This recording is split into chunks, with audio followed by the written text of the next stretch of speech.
Hi friends, hello, welcome to Crazy voice. இன்றைக்கி நம்ம பார்க்க போகிறது ஒரு மர்ம நாவல் தான். வாங்க கதைக்குள்ளே போகலாம். பகுதி 1. பெரிய பட்ஜெட்டில் எடுக்கும் படங்களின் கதைகளையும் பெரிய பெரிய குற்றங்களையும் நடத்த திட்டங்களையும் விவாதிக்க ஏற்ற மோனிகா நட்சத்திர ஹோட்டல். 3வது மாடியின் 10வது அறையில் அவர்கள் இருந்தார்கள். பட்டு வேட்டி சட்டையில் பளபளவென இருந்த அந்த புள்ளி, உங்களால் எனக்கு ஒரு காரியம் ஆகணும் என்றார். காரியமா? ஓ, வேலையா என்றான் அலெக்ஸ். சொல்லுங்க என்றான் ராவ். செய்யப்படும் என்றான் கிரண். ஜன்னலுக்கு வெளியே மழை அடித்து கொட்டி கொண்டிருந்தது. தண்ணீர் புகையில் காட்சியே தெரியாத அளவுக்கு மழை. ஆனாலும் ஒரு டன் ஏசி வேலை பார்த்து இயற்கையோடு செயற்கை குளிரையும் சேர்த்து அறை முழுக்க நிரப்பிக் கொண்டிருந்தது. வெளிச்சத்திற்காக மின்சாரத்தை நம்ப வேண்டிய அவசியம் இருந்தது. கிரண் கழுத்து வரை மூடிய காலர் இல்லாத டிஷர்ட் அணிந்து பூ போட்ட லுங்கியில் இருக்க, அலெக்ஸ் ஜீன்ஸ் பேண்ட் ஜீன்ஸ் ஷர்ட்டில் ஃப்ளைன் கார்பன் ஃப்ரேம் கிளாஸ் அணிந்து கட்டிலில் அமர்ந்து மடியில் தலையணை வைத்திருந்தான். தலையணையில் லிப்ஸ்டிக் கரை இருந்தது என்பது உள் விவரமாக. நான் ராவ் 4 பேருக்கு கிளாஸ்களில் விஸ்கி ஊற்றி சோடா உடைத்து அளவு பார்த்து ஊற்றி கொண்டிருக்க, வேட்டி மனிதர் ராசையா தன் டைப் போடப்பட்ட குஞ்சுமோன் மீசையை தடவியபடி ஹோல்டரில் பொருத்தின சிகரெட்டை புகைத்து கொண்டிருந்தார். ராஜ உடை மாட்டி குதிரையில் உட்கார வைத்து கையில் ஒரு வாள் கொடுத்தால் நிச்சயமாக போர் தளபதி. இது ரொம்ப ரொம்ப முக்கியமான காரியம் என்றார் சிகரெட்டின் சாம்பல் முனையை பார்த்தபடி. இல்லைனா எதுக்காக பம்பாயிலிருந்து எங்களுக்கு ஃப்ளைட் டிக்கெட் அனுப்பி வச்சு ஹைதராபாத்துக்கு வரவழைக்க போறீங்க என்றான் அலெக்ஸ். ஏர்போர்ட்லேருந்து ஹோட்டல் ரூமுக்கு வந்து சேர்றதுக்குள்ள 3 ஊர்வலத்தை தாண்டி வர வேண்டியதாயிடுச்சு. எலெக்ஷன் ஜுரம் உச்சத்தில் இருக்கு போல இருக்கு என்றான் கிரண். கொஞ்சம் அசந்து போய் நின்றுட்டா முதுகலையே ஒரு போஸ்டர் ஒட்டிட்டு போயிடுவாங்க போல இருக்கு. இந்தாங்க என்று ராவ் அனைவருக்கும் கிளாஸ் எடுத்து கொடுத்தான். பருக துவங்கியதும் மேட்டருக்கு வாங்க என்றான் கிரண். வர்ற 17ஆம் தேதி இங்கே சட்டசபை தேர்தல் நடக்குது. ராவ் தன் கையில் கட்டி இருக்கும் வாட்சின் இன்றைய தேதி என்ன என்று பார்த்து கொண்டான். 5. இன்னும் 12 நாள் இருக்குது என்றான் அலெக்ஸ். இந்த எலெக்ஷனில் பிரச்சாரம் செய்கிறதுக்காக 9ஆம் தேதி டெல்லியிலிருந்து வர்றாரு மத்திய உள்துறை அமைச்சர் தேவ்நந்தன் மிஸ்ரா. அவர் 4 நாள் ஆந்திராவில் சூறாவளி சுற்றுலா பயணம் செய்கிறாரு என்றார் ராசையா. புரியுது, அவரை தீர்த்து கட்டணும். அதனால் ஏற்படுற அனுதாப அலையில் நீங்கள் சப்போர்ட் பண்ணுற கட்சி தேர்தலில் ஜெயிக்கணும் அதானே என்றான் ராவ். இல்லை, உங்கள் வேலைக்கும் தேர்தலுக்கும் எந்த சம்மந்தமும் இல்லை. தேவ்நந்தன் மிஸ்ராவை கொல்றதில்ல உங்ககிட்ட நான் எதிர்பார்க்குறது. பின்ன அவர் வேணும், எனக்கு முழுசாக வேணும். முழுசாத்தானே இருக்கார் இப்போ என்றான் அலெக்ஸ். B serious. அவரை அழகாக கடத்தி ஏன் கஸ்டடியில் ஒப்படைக்கணும்? கடத்தி வச்சுக்கிட்டு என்ன செய்ய போகிறீங்க? அது உங்களுக்கு தேவையில்லாத விஷயம். அவர் மேலே ஒரு சின்ன கீறல் கூட விழாமல் நீட்டாக கடத்தி என்கிட்ட ஒப்படைக்கிறதோட உங்களோட வேலை முடிஞ்சுது. வாயில் சிகரெட் வச்சுக்கிட்டு தீப்பெட்டி கேட்டால் யாரும் எதுக்குன்னு கேட்க மாட்டாங்க. சிகரெட்டை கண்ணில் காட்டாமல் கேட்டால் எதுக்குன்னு கேட்பாங்க. ஒரு சென்ட்ரல் மினிஸ்டரை, அதுலேயும் ஹோம் மினிஸ்டரை, அதுலேயும் தேர்தல் பிரச்சாரத்துக்காக வர்றவரை கடத்துறது சின்ன விஷயம் கிடையாது. நான் தரப்போகிறது சின்ன தொகையும் இல்லை.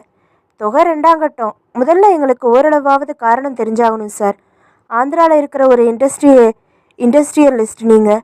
ஒரு மத்திய அமைச்சரை நீங்கள் உங்கள் கஸ்டடிக்கு கொண்டு வர நினைக்கிறதுக்கு ஒரு ஸ்ட்ராங்கான காரணம் பூடகமாவது தெரிஞ்சுக்கிட்டா நல்லது. நான் அவரை இன்னொரு குரூப்புக்கு கொடுத்துடுவேன். அந்த குரூப் அவரை வெளிநாட்டுக்கு கொண்டு போகுது. ஏன் எதுக்குன்னு காரணம் எல்லாம் தெரியாது. அந்த குரூப் என்கிட்ட ஒரு தொகை பேசியிருக்கு. நான் உங்கள் மூலமாக இதை நடத்த விரும்புகிறேன். That's all. அப்போது இந்த டீலிங்கில் நீங்கள் மிடில் மேன் இல்லை கான்ட்ராக்டர், ஏதோ ஒன்று. அமைச்சரை கடத்தி உங்கள்கிட்ட ஒப்படைச்சா எங்களுக்கு எவ்வளவு தருவீங்க? எவ்வளவு வேணும்? முதல்ல உங்கள் ஆஃபரை சொல்லுங்கள். மொத்தமாக 20 லட்சம் டாலரா? ரூபா தான். இந்த கதை தானே வேணாங்கிறது. அந்த வெளிநாட்டு குரூப் கிட்ட நீங்கள் அமெரிக்கன் டாலர் கணக்கில் தானே பேசியிருப்பீங்க. நான் எப்படியோ பேசிட்டு போகிறேன். உங்களுக்கு இந்த தொகை கட்டுப்படி ஆகுமா ஆகாதா? விலைவாசி கூடி போச்சு சார். ஆளுக்கு 25 லட்சம்னு இந்த விபரீத விளையாட்டில் நாங்கள் இறங்குறோம். ரொம்ப ரொம்ப அநியாயம். அப்போ விட்டுடுங்க, வேறு பார்ட்டியை பார்த்துக்கங்க. அடுத்த ஃப்ளைட்டில் நாங்கள் புறப்படுறோம். ராசையா அமைதியாக விஸ்கியை பருகினார். ஓகே, ஆளுக்கு எப்படி வேணாலும் பிரிச்சுக்கங்க. 50 லட்சம் மொத்தம். 3ஆல் வகுப்படாது சார். 60 வச்சுக்கலாம். ஈச் 20. யோசிக்காதீங்க. நீங்கள் நெத்தி வேர்வை நிலத்தில் சிந்த உழைச்சி சம்பாரித்த பணத்தையா கொடுக்க போகிறீங்க? செயல் தேவைப்படுற எவனோ தர்றான். செய்ய போகிறது நாங்கள், எங்களுக்கு தர்றதுல தப்பே இல்லை. ராசையா எழுந்து ஒரு நிமிடம் நடை பழகிவிட்டு அமர்ந்து, சரி, உங்களுக்கு என்னென்ன உதவிகள் வேணாலும் நான் செய்கிறேன் என்று ஒரு அட்டையை நீட்டினார். இது என் வீட்டு அட்ரஸ். இதில் உள்ள ஃபோன் நம்பரில் மட்டும்தான் நீங்கள் கூப்பிட்டு பேசணும். ஆஃபீஸ்க்கு பேசிடக்கூடாது. ஃபோன்லையும் சந்திக்கணும்னு மட்டும் சொல்லுங்கள். சந்திச்சு பேசலாம். ஃபோனில் எதையும் பேசிட வேணாம். முதல்ல உங்களுக்கு என்ன வேணும்? நல்ல ரெஸ்ட் என்றான் அலெக்ஸ் கைகளை கோர்த்து சோம்பல் முறித்தபடி. அமைச்சரோட ப்ரோக்ராம் லிஸ்ட் வேணும். ஆந்திரா ஸ்டேட் மேப் வேணும். ஒரு நல்ல கார் வேணும். செல்ஃப் டிரைவிங்கில் போட்டு வாடகைக்கு எடுத்து கொடுங்க. கொஞ்சம் அட்வான்ஸ் என்றான் கிரண். நான் கொண்டு வந்திருந்த சுட்கேஸை திறந்து உள்ளிருந்து 500 ரூபாய் கட்டுகள் 20 எடுத்து வைத்தார் ராசையா. 10 லட்சம் எடுத்து வைங்க. நீங்கள் கேட்ட மற்ற விஷயங்கள் இந்த கவரில் இருக்குது. 1 மணி நேரத்தில் கார் தர்றேன். அப்புறம் தட்ஸ் ஆல். எப்படி பிளான் பண்ண போகிறீங்க? கல்யாணமே பண்ணி வைக்காமல் குழந்தைக்கு என்ன பேர் வைக்க போகிறீங்கன்னு கேட்டால் எப்படி? எல்லாம் படித்து பார்த்து டிஸ்கஸ் பண்ணி நாங்கள் முடிவுக்கு வருவோம். பிளான் உருவானதும் சொல்கிறோம். ராசையா எழுந்து கொண்டார். கை கூப்பினார். நவரத்தின மோதிரத்தில் இருந்த வைரம் மட்டும் மின்னல் அடித்தது. புறப்பட்டார். அரை வாசல் வரை கூடவே சென்று வழியனுப்பி வைத்தார்கள். கதவை மூடிவிட்டு உள்ளே வந்ததும், கிரண், 60 லட்சம் கூட கம்மிதான் என்றான் அலெக்ஸ். தெரியும். அவனுக்கு இந்த வேலையை கொடுத்துருக்கிற பார்ட்டி யாருன்னு எப்படியாவது தெரிஞ்சு சொல்லு. பம்பர் அடிக்கலாம் என்றான் கிரண். பகுதி 2. அதே ஹைதராபாத். அதே மழை பெய்யும் பகல். ஒரு பங்களா முன்பாக அந்த கார் வந்து நின்றது. இறங்கிய இளைஞன் மழையில் நனைந்து விடாதிருக்க அவசரமாக வாசலுக்கு ஓடி வந்தான். கார்ட்ராய் பேண்ட், சட்டை, உடலின் நிறம் எல்லாமே கருப்பு. உள்ளே நுழைந்ததும், ஏமி காவாலா என்று தெலுங்கு விசாரிப்புக்கு, உங்கள் ஐயாதா என வர சொல்லியிருக்காரு என்று தமிழில் பதில் சொல்லான். பேரு ஏமின்னு செப்புதாரா? அஜய் சர்மான்னு சொல்லு. சோஃபாவில் அமர்ந்தான். பின்னந்தலையை கோதிக்கொண்டான். புத்தகங்களில் ஒன்றை எடுத்து புரட்டினான். மாடிப்படி அருகில் நின்றிருந்த அல்சேஷன் இவனையே பார்த்தது. அதை பார்த்து ஒருமுறை நாக்கை துருத்தி காட்டினான். வேலைக்காரன் படிகளில் இறங்கி வந்து, பைக உன்னாரு ரண்டி ரண்டி என்றான். அஜய் சர்மா மாடிப்படிகளில் ஏறிய போது அல்சேஷன் ஒரு முறை குறைத்தது. திரும்பி அதை பார்த்துவிட்டு படிகள் ஏறினான். மேலே இருந்த ஒரு அறையின் கதவு திறந்தே இருக்க உள்ளே வந்தான். அவர் இருக்கிறதா இல்லையா என்று சந்தேகப்படும்படியாக கோடு மீசை வைத்திருந்தார். நடுவகிடு, ஜிப்பா, மேலே சாம்பல் நிறத்தில் ஃபார்டரில் எம்ப்ராய்டரி செய்த ஒரு உள்ளன் சால்வை, கழுத்தில் தடிப்பான தங்கச்சங்கிலி. அவராகிய சத்யஜித் ஆடும் நாற்காலியில் அமர்ந்திருந்தார். கையில் ஒரு சட்ட புத்தகம் இருந்தது. வெல்கம் அஜய், உட்காரு. எதிரே இருந்த நாற்காலியில் அமர்ந்தான். நல்லா இருக்கீங்களா சார்? ரொம்ப நாளாச்சு பார்த்து. நல்லா இருக்கேன். எப்போ வந்த மெட்ராஸ்லேருந்து? 1 நிமிஷம் ஆச்சு. நேராக இங்கே தான் வர்றியா? ஆமாம். உன்னை ஹைதராபாத் வந்ததும் ஏதாச்சும் ஒரு ஹோட்டலில் தங்கிட்டு அப்புறம் தானே என்னை வந்து பார்க்க சொன்னேன் அஜய். அதனால் என்ன சார், முதல்ல விஷயம் என்னென்னு தெரிஞ்சுக்கிட்டு அப்புறம் ரூம் எடுக்கலாம்னு நான் நினச்சேன். என்ன சாப்பிட்ற? கூலா ஹாட்டா? சூடா ஒரு காஃபி மட்டும் போதும் இப்போ. இன்டர்காம் எடுத்து பேசி வைத்தார் சத்யஜித். என்ன விஷயம் சார்? உனக்கு 10 லட்சம் தரலாம்னு கூப்பிட்டேன். நல்லது சார். அதுக்கு நான் எந்த ஆஃபீஸ்லேருந்து எந்த டாக்குமெண்ட்டை திருடிட்டு வரணும்? இந்த தடவை எனக்கு தேவை டாக்குமெண்ட் இல்லை, வேற ஒரு உயிர். அதை ஒரு உடம்புலேருந்து திருடணும். சார், என்ன பெருசாக ரியாக்ஷன் எல்லாம் காட்டுற? உனக்கு புதுசா அஜய்? இல்லை, ஆனால் 2 வருஷமாக அந்த பக்கம் போகலை. இப்போ போயேன். ரியல் எஸ்டேட் பிஸ்னஸ் ஆரம்பிச்சிருக்கேன் சார். ஒழுங்காக அதில் செட்டில் ஆகிடலும்னு இருந்தேன். தாராளமாக செய். இந்த பிஸ்னஸ்க்கு 10 வேணாமா? பணம் வேணாமா? மாட்டிக்கிட்டா லைஃப் வேஸ்ட் ஆகிடுமேன்னு பார்க்குறேன். ஏன்பா, உன்னை 2 தடவை காப்பாற்றினவானா? 2 தடவையும் நீ முட்டாள்தனமாக செயல்பட்டு போலீஸ்க்கு ஏகப்பட்ட ஆதாரங்களை விட்டு வச்சுட்டதால மாட்டினேன். நான் உன்னை சட்டத்திலேருந்து பிச்சு வெளியில் எடுத்துகிட்டு வர்றதுக்கு என் மூளையை போட்டு கசக்குன்னு கசக்க வேண்டியதாக போச்சு. இந்த தடவை அப்படி இல்லை. முழு திட்டமும் நானே போட்டு தரப்போகிறேன். தளபதியாக நின்று நீ செயல்பட போகிற. நான் வில்லு, நீ அம்பு. அம்புக்கே 10 லட்சம்னா வில்லுக்கு எவ்வளவு லாபம் கிடைக்கும் இந்த கொலையில்? இது தானே வேணாங்கிறது. சரி, பார்ட்டி யாரு? பாரு, இவர் தான் பார்ட்டி. சத்யஜித் டீப்பாய் மேல் கிடந்த செய்தித்தாளை மடக்கி அதில் வெளியாகி இருந்த புகைப்படத்தை காட்டினார். அஜய் சர்மாவின் கை தன்னிச்சையாக அவள் வாய் அருகில் சென்றது. உதடுகள் மை காட் என்றன. இவர் காட் இல்லப்பா, சாதாரண மனுஷன். சாதாரண மனுஷனா? நம்ம நாட்டோட ஹோம் மினிஸ்டரை எப்படி சார் சாதாரண லிஸ்ட்டில் சேர்த்திங்க? ஐயோ வேணாம் சார், இது பெரிய விவகாரமாக தெரியுது. எனக்கு பயமாக இருக்குது. சத்யஜித் சிரித்தார். எதுக்கு பயப்படுற? அவருக்கு இருக்கிறது ஒரே ஒரு உயிர் தானே. அவரை சுட்டாலும் ரத்தம் தானே வரப்போகுது. அவ்வளவு சுலபம் இல்லை சார். அது சுலபம்னு நான் சொன்னேனா? அவ்வளவு சுலபமானதா இருந்தா காடை புறா எல்லாம் சுடுறவனை கூப்பிட்டுருக்க மாட்டேனா நான்? எதுக்காக மெனக்கட்டு அஜய் சர்மாவை கூப்பிடுறேன்? டெல்லியில் ஹோம் மினிஸ்டர் ஆஃபீஸ்லையும் வீட்லேயும் எவ்வளவு டைட் செக்யூரிட்டி இருக்குன்னு உங்களுக்கு தெரியாதா? அதனால தான் அவர் இங்கே ஆந்திராவுக்கு வர்றப்போ காரியத்தை முடிக்கலாம்னு நினச்சேன். அவர் இங்கே வர்றாரா? ஆமாம், எலெக்ஷன் கேன்வாஷிங். வர்ற 9ஆம் தேதி அவர் டெல்லியிலேருந்து வர்றாரு. 4 நாள் ஆந்திராவில் சுற்றுப்பயணம் செய்கிறாரு. அப்படியும் பாதுகாப்பு ஏற்பாடுகள் ஹெவியாக இருக்காதா? இருக்கும் தான். அதை பற்றி உனக்கு என்னப்பா? யோசித்து திட்டம் அமைக்க போகிறவன் நான் தானே. ஆனாலும் எனக்கு உறுத்தலாக தான் இருக்குது. ஒரு குவார்ட்டர் அடிச்சுட்டு நிம்மதியாக தூங்கினா எல்லா உறுத்தலும் போய் நாளைக்கு காலையில் தெளிவான மனசோட சுறுசுறுப்பாக அந்த திட்டத்தில் இறங்கிடுவேன். சரி சார் என்றான் அஜய் சர்மா. எங்கே தங்க போகிற? ஹோட்டல் மோனிகா என்றான் அவன். பகுதி 3. சென்னை அசோக் நகர் அகல்யா அபார்ட்மெண்ட்ஸ் C7 4வது மாடி ஃப்ளாட் படுக்கை அறையில் மீரா பீரோவின் இரட்டை கதவுகளை விரிய திறந்து வைத்து கட்டில் மேல் திறந்து வைத்திருந்த சூட்கேஸில் சரவணனின் ஃபேண்ட் சட்டை எடுத்து வைத்து அதற்கு மேட்சிங்காக சேலை எடுத்து வைத்து காதலிக்கும் பெண்ணின் கைகள் தொட்டு நீட்டினால் சின்ன தகரம் கூட தங்கமாகுமே என்று பாடிக்கொண்டிருந்தாள். மீரா கழுத்தில் போன மாதம் சரவணன் கட்டிய புதுத்தாலி. காதல் கல்யாணம். எப்படி காதல் ஏற்பட்டதென்றால் நோ, இந்த கதைக்கு அவசியமில்லை. ஃபோன் ஒலிக்க பாடலை தொடர்ந்தபடி சென்று ரிசீவரை எடுத்தாள். ஹலோ, மீரா பேசுகிறேன். என்னம்மா, எப்படி இருக்க? அப்பா நீங்களா? நல்லா இருக்கேன்ப்பா. மாப்பிள்ளை எப்படி இருக்காரு? அவரும் நல்லா இருக்காரு. அம்மா எப்படிப்பா இருக்காங்க? நல்லா இருக்காங்க. பொழுது எப்படி போகுது? பகலில் புக்ஸ் டிவி, ஈவினிங் 6 மணிக்கெல்லாம் அவர் ஆஃபீஸ்லேருந்து வந்துடுவார். ஒரு நாள் பீச், ஒரு நாள் ட்ராமா, ஒரு நாள் ஹோட்டல்னு தினம் எங்கேயாவது கூட்டிகிட்டு போய்கிட்டு இருக்காரு. நீ நச்சரிக்காதம்மா. இல்லைப்பா, நாளைக்கு நானும் அவரும் பெங்களூர் போகிறோம். என்ன விஷயமா? சும்மாதான்ப்பா, ஒரு வாரம் டூர் போயிட்டு வரலாம்னு சொன்னார். கல்யாணத்துக்கு அப்புறம் வெளியூர் எங்கேயும் போகலை இல்லையா, அதனால். சரி சரி, புரியுது. பத்திரமா போயிட்டு வாங்க. வந்ததும் என் ஆஃபீஸ்க்கு ஃபோன் பண்ணி பேசுகிறியா? சரிப்பா, அம்மாவை கேட்டதா சொல்லுங்கள். முடிஞ்சா திரும்பி வர்றப்போ ஊருக்கு வந்துட்டு வர்றோம். சரிம்மா, வெளியூர் போகிறப்போ கொஞ்சமாக நகை போட்டுக்கிட்டு போ. மிச்ச நகைகளை பேங்க் லாக்கரில் வச்சுட்டு போங்க. சரிப்பா, வச்சிடுமா. ஃபோனை வைத்துவிட்டு சூட்கேஸில் வைக்க வேண்டிய toothpaste, fresh, shaving set என்று ஒவ்வொன்றாக நினைவுபடுத்தி வைக்க துவங்கினாள். அழைப்பு மணி ஒலித்தது. வாசலுக்கு வந்து கதவில் பொருத்தி இருந்த மேஜிக் கை வழியாக பார்த்து முகம் மலர்ந்து கதவை திறந்தாள். வாங்க, ஒரு நிமிஷம் முன்னாடி வந்திருக்க கூடாதா? ஏன் என்றபடி ஸ்கூட்டர் சாவியும் ப்ரீஃப் கேஸுமாக உள்ளே வந்தான் சரவணன். இப்போதான் அப்பா ஃபோனில் பேசினாரு. இருந்திருந்தா நீங்களும் பேசியிருக்கலாம்.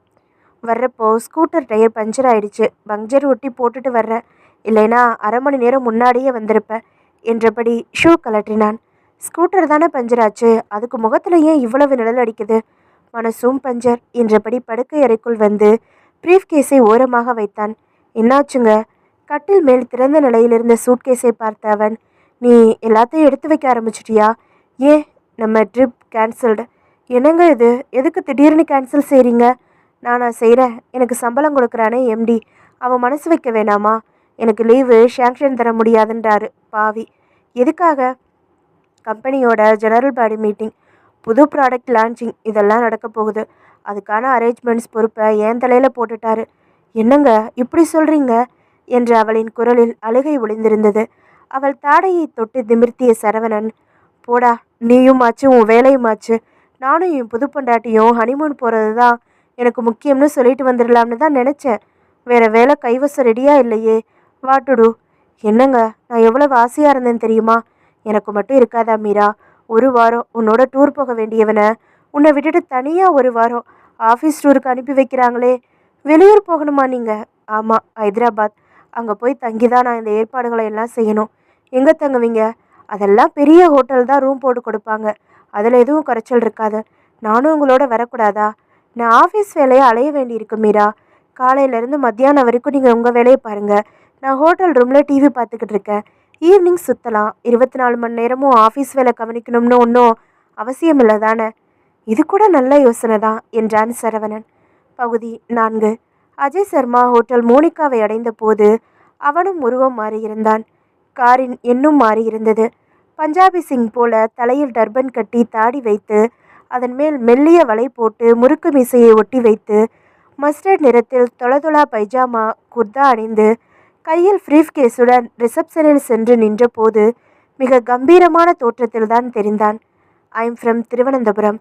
ஐ want a deluxe room please என்றான். ஏராளமான விஸ்தீரணமுடைய கண்களை கொண்ட அந்த ஸ்லீவ்லெஸ் ரிசப்ஷனிஸ்ட் புன்னகையோடு லெக்சரை அவன் பக்கம் திருப்பி வைத்து பேனா நீட்டினாள். ஜெயதேவ் சிங் என்று கையெழுத்திட்டான். அட்வான்ஸாக சில 100 ரூபாய் காகிதங்கள் இடம்பெயர்ந்தன.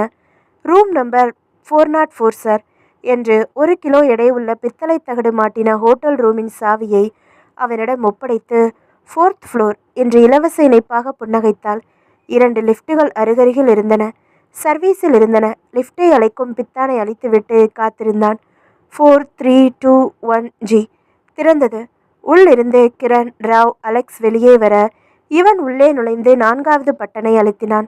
நடந்து கொண்டிருந்த இந்த மூவரில் அலெக்ஸ் திரும்பி பார்த்தபோது லிஃப்டின் கதவுகள் மூடி மேலே பயணிக்க, என்ன அலெக்ஸ், அந்த சிங்கு பார்த்த முகமாக இருக்கு, யாரு ஞாபகத்துக்கு வரல.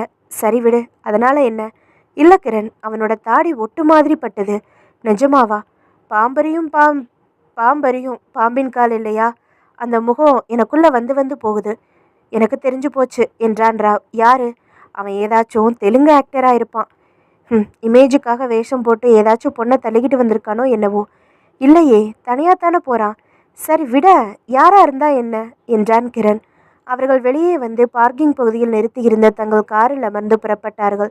4வது மாடியில் வெளிப்பட்டு சிவப்பு கம்பளம் எரிக்கப்பட்ட வராந்தாவில் நடந்தபோது கண்ணாடி சுவருக்கு அந்த பக்கம் கீழே நீச்சல் குளம் தெரிந்தது. அதன் டைவிங் போர்டில் நின்றிருந்த பெண் ஒரு எம்பி தலைகீழாக ஒரு மீன் கொத்தியைப் போல தண்ணீரில் சிதறி அடங்கியது. 404 என்று பளபளப்பான பித்தளை எண் கொண்ட கதவில் நாக் நோ ப்ராப்ளம் என்று வார்த்தைகள் இருந்தன. ஒரு லேமினேட்டட் ஷீட்டை இந்த பக்கமாக இழுக்க அந்த வார்த்தைகள் மறைந்து டோன்ட் டிஸ்டர்ப் ப்ளீஸ் என்ற வார்த்தைகள் இருந்தன.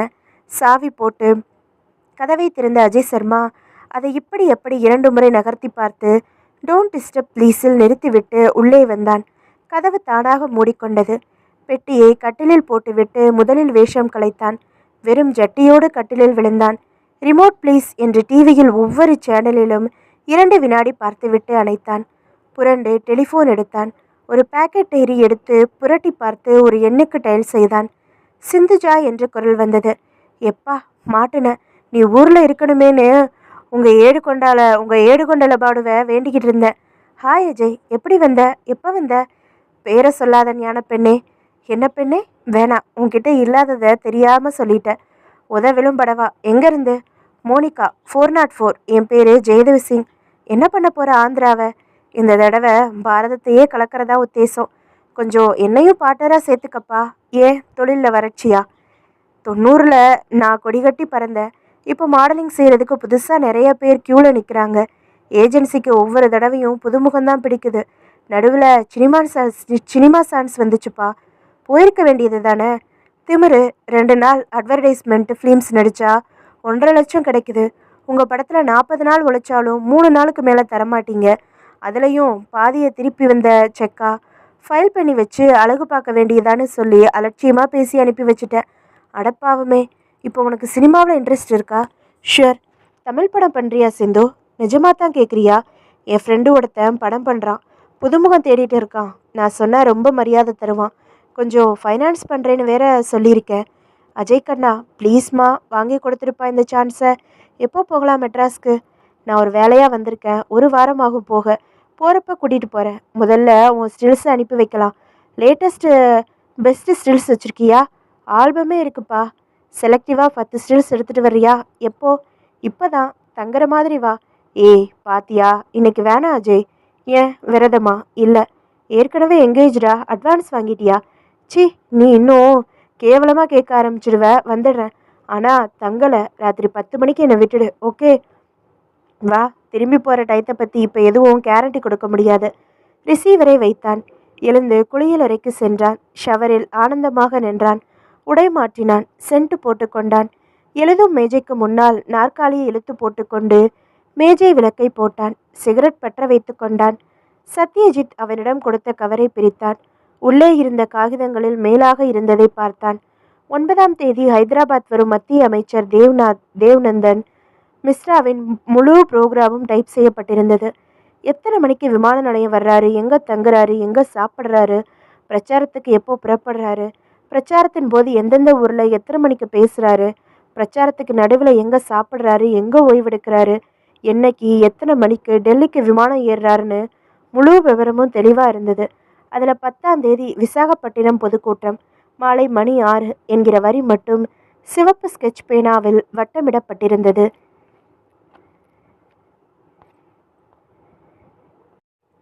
பகுதி 5. ராஜ்பவன் சாலையில் துவாரகா ஹோட்டல் அருகில் டிராஃபிக் ஜாம் ஆகி கிரண், ராவ், அலெக்ஸின் காரும் ஹாரன் அடித்து ஓய்ந்து நின்றது. இன்ஜின் அணைந்தது. சாலையில் ஒரு கட்சியின் ஊர்வலம் ஏகப்பட்ட கூச்சலுடன் வாத்திய இரைச்சலுடன் நகர்ந்து கொண்டிருந்தது.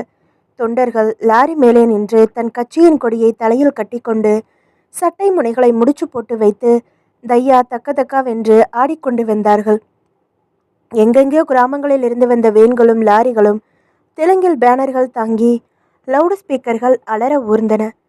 వేస్తారు మీరు వస్తారు ఏమో சூடண்டி குமாரோ, மா இண்டி பங்காரு போயிந்தே போயிந்தே, டெபாசிட் போயிந்தே என்று தொண்டை நரம்புகள் துடிக்க வேர்வை வழிய கத்திக்கொண்டு போனவர்களை பார்த்த கிரண், ஆட்சிக்கு வந்து யாராரோ கோடி கோடியாக ஊழல் பண்ணுறதுக்கு இவனுங்க பாரு எவ்வளவு உயிரை கொடுத்து கத்திட்டு போகிறாங்க, அதை நீ பேசாத என்றான் ராவ். டிராஃபிக் சீட்டில் சாய்ந்து அமர்ந்து கைகளை தலைக்கு மேல் கோர்த்து கொட்டாவி விட்டபடி. ஏன் நீ காசு பார்க்கறதுக்காக மனசாட்சியை மூடி வச்சுட்டு உலகத்தில் இருக்கிற அத்தனை விதமான அயோக்கியத்தனமும் செய்யலை? நாம் நம்ம உசுரை ரிஸ்க் எடுத்து உழைக்கிறோம். இந்த அரசியல்வாதி திங்க ஒரு சின்ன கையெழுத்து போட்டே சுருட்டிடுறானுங்களே. அப்போது நீயும் வேணும்னா ஏதாச்சும் கட்சியில் சேர்ந்து மேல்மட்டத்துக்கு வந்திருக்கிறேன். உன் தயவில் நாங்கள் பயமில்லாமல் செயல்படலாமே என்று சிரித்தான் அலெக்ஸ். சரி விடுங்கப்பா, நமக்கு அரசியல் வேணாம் என்றான் கிரண். ஊர்வலம் முடிந்து போய் எல்லா வாகனங்களும் எதிரெதிர் திசைகளில் ஒரே நேரத்தில் செல்ல துடித்து குழப்பம் செய்து மேலும் 15 நிமிடங்களுக்கு பிறகுதான் போக்குவரத்து சிக்கல் தீர்ந்தது. காரை ஒரு பூங்கா வாசலில் நிறுத்தி இறங்கி வேர்க்கடலை பொட்டலங்கள் வாங்கி கொண்டார்கள். அலெக்ஸ் கழுத்தில் டெலிவிஷன் பொருத்தின ஒரு கேமரா இருந்தது. பூங்கா உள்ளே மாலை 4 மணிக்கு அத்தனை கூட்டமில்லை. வெட்டப்பட வேண்டிய புதர்கள் நிறைய இருந்தது.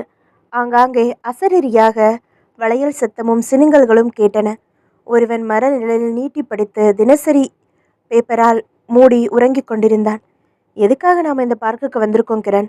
இந்த பார்க்குக்கு அடுத்த காம்பவுண்டு தான் அகில இந்திய கட்சியோட ஆஃபீஸ் கட்டிடம். போன வருஷம்தான் கட்டினாங்க. இதில் அற்புதமான கெஸ்ட் ஹவுஸ் இருக்குது. இந்த கெஸ்ட் ஹவுஸில் தான் நம்ம மினிஸ்டர் மிஸ்ரா வந்து தங்குறாரு. இந்த இடத்தோட அமைப்பை பார்க்குறதுக்கு இந்த பார்க்கில் இருக்கிற டவரில் ஏறலாம். அதோ பாரு, அந்த பூங்காவின் கடைசியில் 40 அடி உயரத்தில் ஒரு இரும்பு கோபுரம் இருந்தது.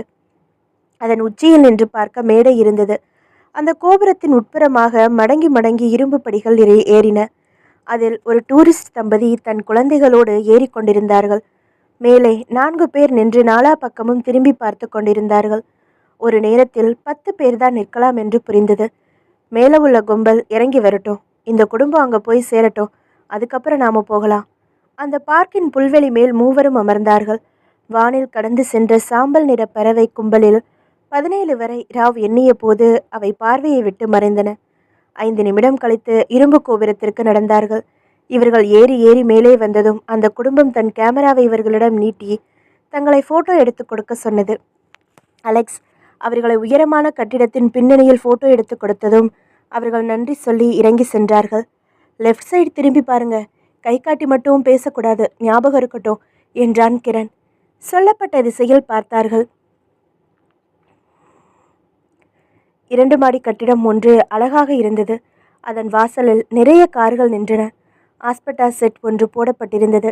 அதன் அடியில் ஏராளமான தொண்டர்கள் கயிறு கட்டி அதில் கட்சி கொடிகளை தோரணமாக ஒட்டி கொண்டிருந்தார்கள். ரொம்ப பரபரப்பாக இருந்தது அந்த இடம்.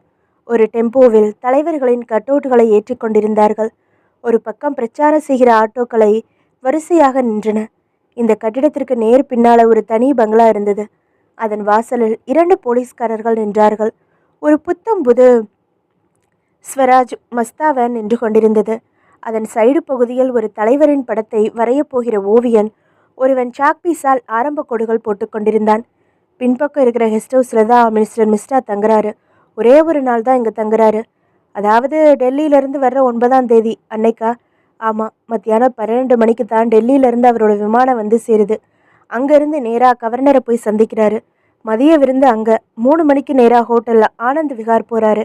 அங்கே கான்ஃபரன்ஸ் ஹாலில் தன்னோட கட்சியோட மாநில செயற்குழு உறுப்பினர்களை சந்தித்து தேர்தல் ஏற்பாடுகள் பற்றி கலந்து ஆலோசிக்கிறாரு. அங்கேயே 7 மணிக்கு பத்திரிக்கைக்காரங்களை சந்திக்கிறாரு. 8 மணிக்கு இந்த கெஸ்ட் ஹவுஸ் வந்து தங்குறாரு. மறுநாள் 10ஆம் தேதி அதிகாலை 6 மணிக்கு தன்னோட ஸ்பெஷல் பிரச்சார வேனில் புறப்பட்டு பிரச்சாரத்தை துவங்குறாரு. அப்புறம் 4 நாளும் எக்ஸ்பிரஸ் வேகம்தான். ஒவ்வொரு ஊர்லேயும் 5 நிமிஷம் 10 நிமிஷம் தான் பேசுகிறாரு. 10ஆம் தேதி ஈவினிங் 6 மணிக்கு விசாகப்பட்டினத்தில் ஒரு பெரிய பொதுக்கூட்டம் நடக்குது. அதில் மட்டும் 3 மணி நேரம் கலந்துக்கிறாரு. தேர்தல் பிரச்சார சுற்றுப்பயணத்தப்போ முன்னாடியும் பின்னாடியும் பூனைப்பட போலீஸ், லோக்கல் தலைவர்கள், தொண்டர் படைன்னு 40-50 வண்டிகள் போகும். அந்த பெரிய சங்கிலியை அறுத்து அவரை நெருங்கிறது கஷ்டம். எனக்கு இந்த கெஸ்ட் ஹவுஸில் தங்குற நேரம் சரியானதாக படுது. ராத்திரி 8 மணிலேருந்து மறுநாள் காலையில் 6 மணி வரைக்கும், அதாவது 10 மணி நேரம் எங்கள் மினிஸ்டர் இருக்கார். இந்த 10 மணி நேரத்துக்குள்ளே ஒரு பிளான் பண்ணி கடத்துறது பெட்டர் என்றான் கிரண். 10 மணி நேரம் இங்கே இருக்காருங்கிறது சரி, தனியாக இருக்க போகிறாரு. சுற்றியும் எவ்வளவு பாதுகாப்பு ஏற்பாடுகள் இருக்கோ பாரு. இன்னைக்கு தேதி 6 தான், அவர் வரப்போகிறது 9ஆம் தேதி. இப்போவே 2 போலீஸ்காரங்களை நிறுத்தி வச்சுருக்காங்க. அவர் பாதுகாப்பே இல்லாமல் இருப்பார்னு நம்ம எதிர்பார்த்தா அது பைத்தியக்காரத்தணும். அதை உடச்சி எப்படி சாதிக்கிறதுன்னு யோசிக்கணும் அலெக்ஸ். கரெக்டு. ரொம்ப சிம்பிளான காரியமாக இருந்தால் ராசையா அவர் வீட்டு வேலைக்காரனை விட்டே முடிச்சுக்குவார். எதுக்கு நம்மளை கூப்பிட்டு ஆளுக்கு 20 லட்சம் தர்றேன்னு சொல்லணும்? அந்த தொகைக்கு மூளையை கசக்கி பிளான் பண்ணி ஜெயிக்கணும் அலெக்ஸ். சரி, கசக்கி பார்க்குறேன். நான் கொஞ்சம் கசக்குனதில் ஒரு பாயிண்ட் பட்டது என்றான் கிரண். என்ன? முன்பக்கம் கட்சி கட்டிடம் வாசலில் இன்னைக்கு இருக்கிற மாதிரியே எப்பவும் பரபரப்பாக தான் இருக்கும். 200-300 பேர் இருக்காங்க பாருங்க. நாமளும் கட்சிக்கரை போட்ட வேட்டியை கட்டிக்கிட்டு கட்சி கொடியை நம்ம காரில் பறக்க விட்டுக்கிட்டு கையில் கொடி போஸ்டர்னு இங்கே சுற்றிக்கிட்டு இருந்தா யாரும் நம்மளை சந்தேகப்பட மாட்டாங்க. ஏதோ ஒரு வட்டத்தை சேர்ந்த கட்சி ஆளுங்கன்னு பார்க்குற ஒவ்வொருத்தனும் நினச்சிக்குவான்.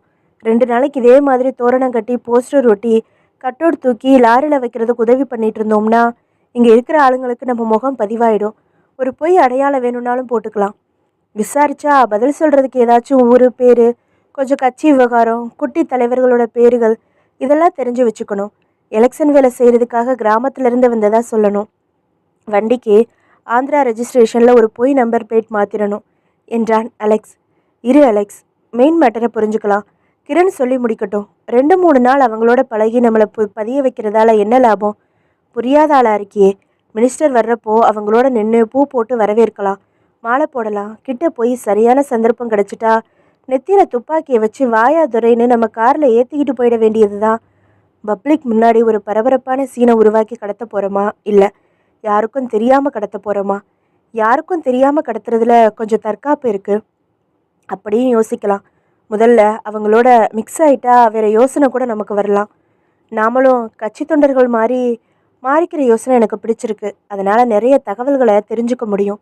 இன்னொரு விஷயம், அவங்கள மாதிரியே இயல்பாக தெலுங்கில் பேசணும். மாట్లాடுத்தா போயிந்தி, நமக்கு தெரியாத மொழியா என்றான் ராவ். எப்போ தொண்டர்கள் ஆகிறோம்? இன்னைக்கு ராத்திரியே. அப்போதான் ராத்திரி நேரத்தில் இந்த இடத்துல பரபரப்பு எப்படி இருக்குது, செக்யூரிட்டி எப்படி இருக்குன்னு புரிஞ்சுக்க முடியும் என்றான் கிரண். மற்ற இருவரும் ஆமோதித்து தலையசைத்தார்கள். பகுதி 6. சிந்துஜா ஹோட்டல் மோனிகாவுக்கு வந்தபோது மணி மாலை 5:30. ரிசப்ஷனில் விசாரிக்கவில்லை. நேராக லிஃப்ட்டுக்கு சென்று மேலே வந்து சரிந்த தனது சுடிதாரின் துப்பட்டாவை சரி செய்து கொண்டு 404 அறைக்கு வந்து அழைப்பு மணியை அழுத்தினாள். கதவு திறந்தான் Ajay Sharma. Welcome miss India அவர்களே என்றான். கிண்டல் தானே வேணாங்கிறது என்று உள்ளே வந்தாள் அவள். நீ மிஸ் இந்தியா பட்டம் வாங்கினது பொய்யா? நிஜந்தான். எப்போ? 89. மன்னராட்சி போனதும் ராஜாவுக்கெல்லாம் மரியாதை போன மாதிரி இப்போ என்னை யார் கவனிக்கிறாங்க? சில காலேஜில் அழகு போட்டியில் செலக்டிங் கமிட்டியில் ஒருத்தியாக கூப்பிட்டு நினைவு பரிசு கொடுத்து அனுப்பிச்சிடுறாங்க. என்னடா இந்த பொண்ணு மிஸ் இந்தியா பட்டம் வாங்கினவளாச்சு, இப்போ இவளோட நிலைமை என்ன, ஏதாவது உதவி தேவைப்படுதான்னு அரசாங்கம் யோசிக்குதா என்றபடி கைப்பையை ஒரு நாற்காலியில் போட்டுவிட்டு அமர்ந்தாள். ஆமாம், அரசாங்கத்துக்கும் மாஜி அழகிக்கும் நிவாரண நிதி திரட்டுறது தான் முக்கியமான வேலையா? உனக்கு ஒரு பெரிய கௌரவம் கொடுத்தா அதை அழகாக பயன்படுத்திக்கணும். உனக்கு சாமர்த்தியம் இல்லை, உன் சாமர்த்தியம் வேற வித்தையில தான் என்று கண்ணடித்தான் அஜய் சர்மா. என்னோட பெஸ்ட்டு ஃப்ரெண்டு தானே நீ. என் மேலே நீ என்ன அக்கறை எடுத்துக்கிட்ட அஜய்? ஒரு சொந்த வீடு இன்னும் வாங்க முடியல. செலவு பவுடர் விளம்பரத்தில் காண்டஸா காரில் வந்து இறங்குவேன். உன்னை தனி இறக்கம் அதிகமாக இருக்குன்னு நினைக்கிறேன். மாடலிங். பக்தி பக்தி இந்தியா டுடேல ஒரு பேட்டி கூட நீ கொடுத்து படித்தேன். 4 இஷ்யூ முன்னாடி. பாப்புலராக தானே இருக்க. பேட்டி அப்பப்போ கேட்குறாங்க. அதனால பர்ஸு ரொம்புதா? ஏதாச்சும் காசு கொடுக்குறாங்க. என்கிட்டயே ஃபோட்டோ கேட்டு வாங்கிட்டு போயிடுறாங்க. சிந்துஜா டீப்பாய் மேல் கிடந்த அவனுடைய சிகரெட் பாக்கெட்டை எடுத்து ஒன்றெடுத்து பற்ற வைத்து கொண்டாள். இதை பாரு, புலம்பாத. நீ நல்ல பியூட்டி தான். இப்போவும் இளமை அப்படியே இருக்கு. தமிழ் கதாநாயகிகளுக்கு கழுத்துக்கு கீழே சில சிறப்பு தகுதிகள் வேணும். அதெல்லாம் எதிர்ஷ்டமாகவே இருக்கு. கல்யாணம் பண்ணி குழந்தை பெற்றவங்களை எல்லாம் வாழ வைக்கிற தமிழ்நாடு கதாநாயகி சான்ஸ் போனாலும் அக்கா அம்மான்னு ஏதாச்சும் வாய்ப்பு கொடுத்துக்கிட்டே இருக்கும். நீ ஒரு ரவுண்டு தமிழில் வந்துட்டா கணிசமாக சம்பாரிச்சிடலாம். உன்னை அங்கங்கே கதாநாயகியாக்க வேண்டியது தான் என் பொறுப்பு. ஸ்டில்ஸ் கொண்டாந்தியா? தன் கைப்பையிலிருந்து ஒரு கவர் எடுத்து தந்தாள். உள்ளே 7-8 அழகான லாஃப்ட் லைட்டிங்கில் ஃபில்டர் போட்டு எடுக்கப்பட்ட அவளின் புகைப்படங்கள் இருந்தன. விதவிதமான உடைகளில், விதவிதமான போஸ்களில். ஒன்றில் வெறும் ஜட்டி பிராவோடு கைகளை கோர்த்து சோம்பல் முறித்து கொண்டிருந்தாள். இந்த ஒரு ஃபோட்டோ போதாதா? பார்க்குறவனுக்கு உடனே சோம்பல் விலகி புத்துணர்ச்சி கலக் கலக். என்னது, கொப்புளிக்கும்னு சொன்னேன். சரிவா, முதல் காரியமாக இந்த ஃபோட்டோஸை குரியர் போஸ்ட்டில் மெட்ராஸ்க்கு அனுப்பி வச்சுட்டு என் ஃப்ரெண்டோட ஃபோனில் பேசிடுறேன். அவனை ஃபோட்டோ பார்த்துட்டு நாளைக்கே ஃபோன் பண்ண சொல்கிறேன்.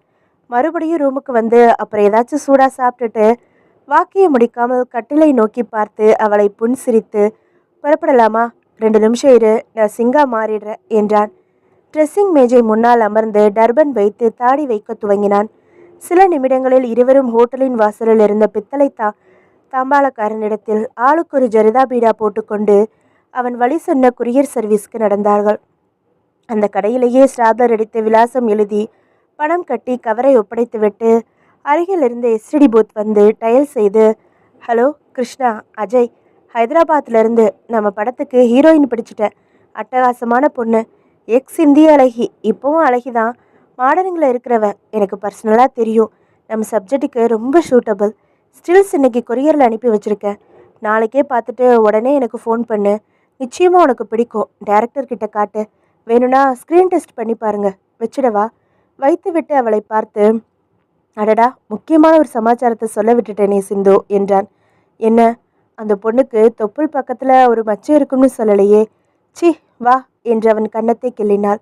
மீண்டும் அவர்கள் ஹோட்டல் அறைக்கு வந்ததும் இன்டர்காமில் அவளுக்கு ஓட்காவும் அவனுக்கு பிராந்தியும் இன்ன பிற நான் வெஜிடேரியன் ஐட்டங்களும் சொன்னாள். அவளையே உற்று பார்த்தபடி சிகரெட் பிடித்தான். என்ன பார்க்குற அஜய்? இல்லை, உன்கிட்ட எந்த குறையும் இல்லையே. ஏன் நீ பெரிய அளவில் கிளிக் ஆகலைன்னு யோசிச்ச? உனக்கு சரியான பப்ளிசிட்டி கிடைக்கல, உண்மைதானே? அது உண்மைதான். அதுக்கு நானும் ஒரு காரணம். நீ என்ன செஞ்ச? மிஸ் இந்தியாவாக செலக்ட் ஆன பிரமிப்பில் எனக்கு தலகால் புரியலை. ரிப்போர்ட்டர்ஸை அலட்சியப்படுத்தின. யாரையும் சரியாக மதிக்கலை. அவங்களும் உன்னை கண்டுக்காமல் விட்டுட்டாங்க.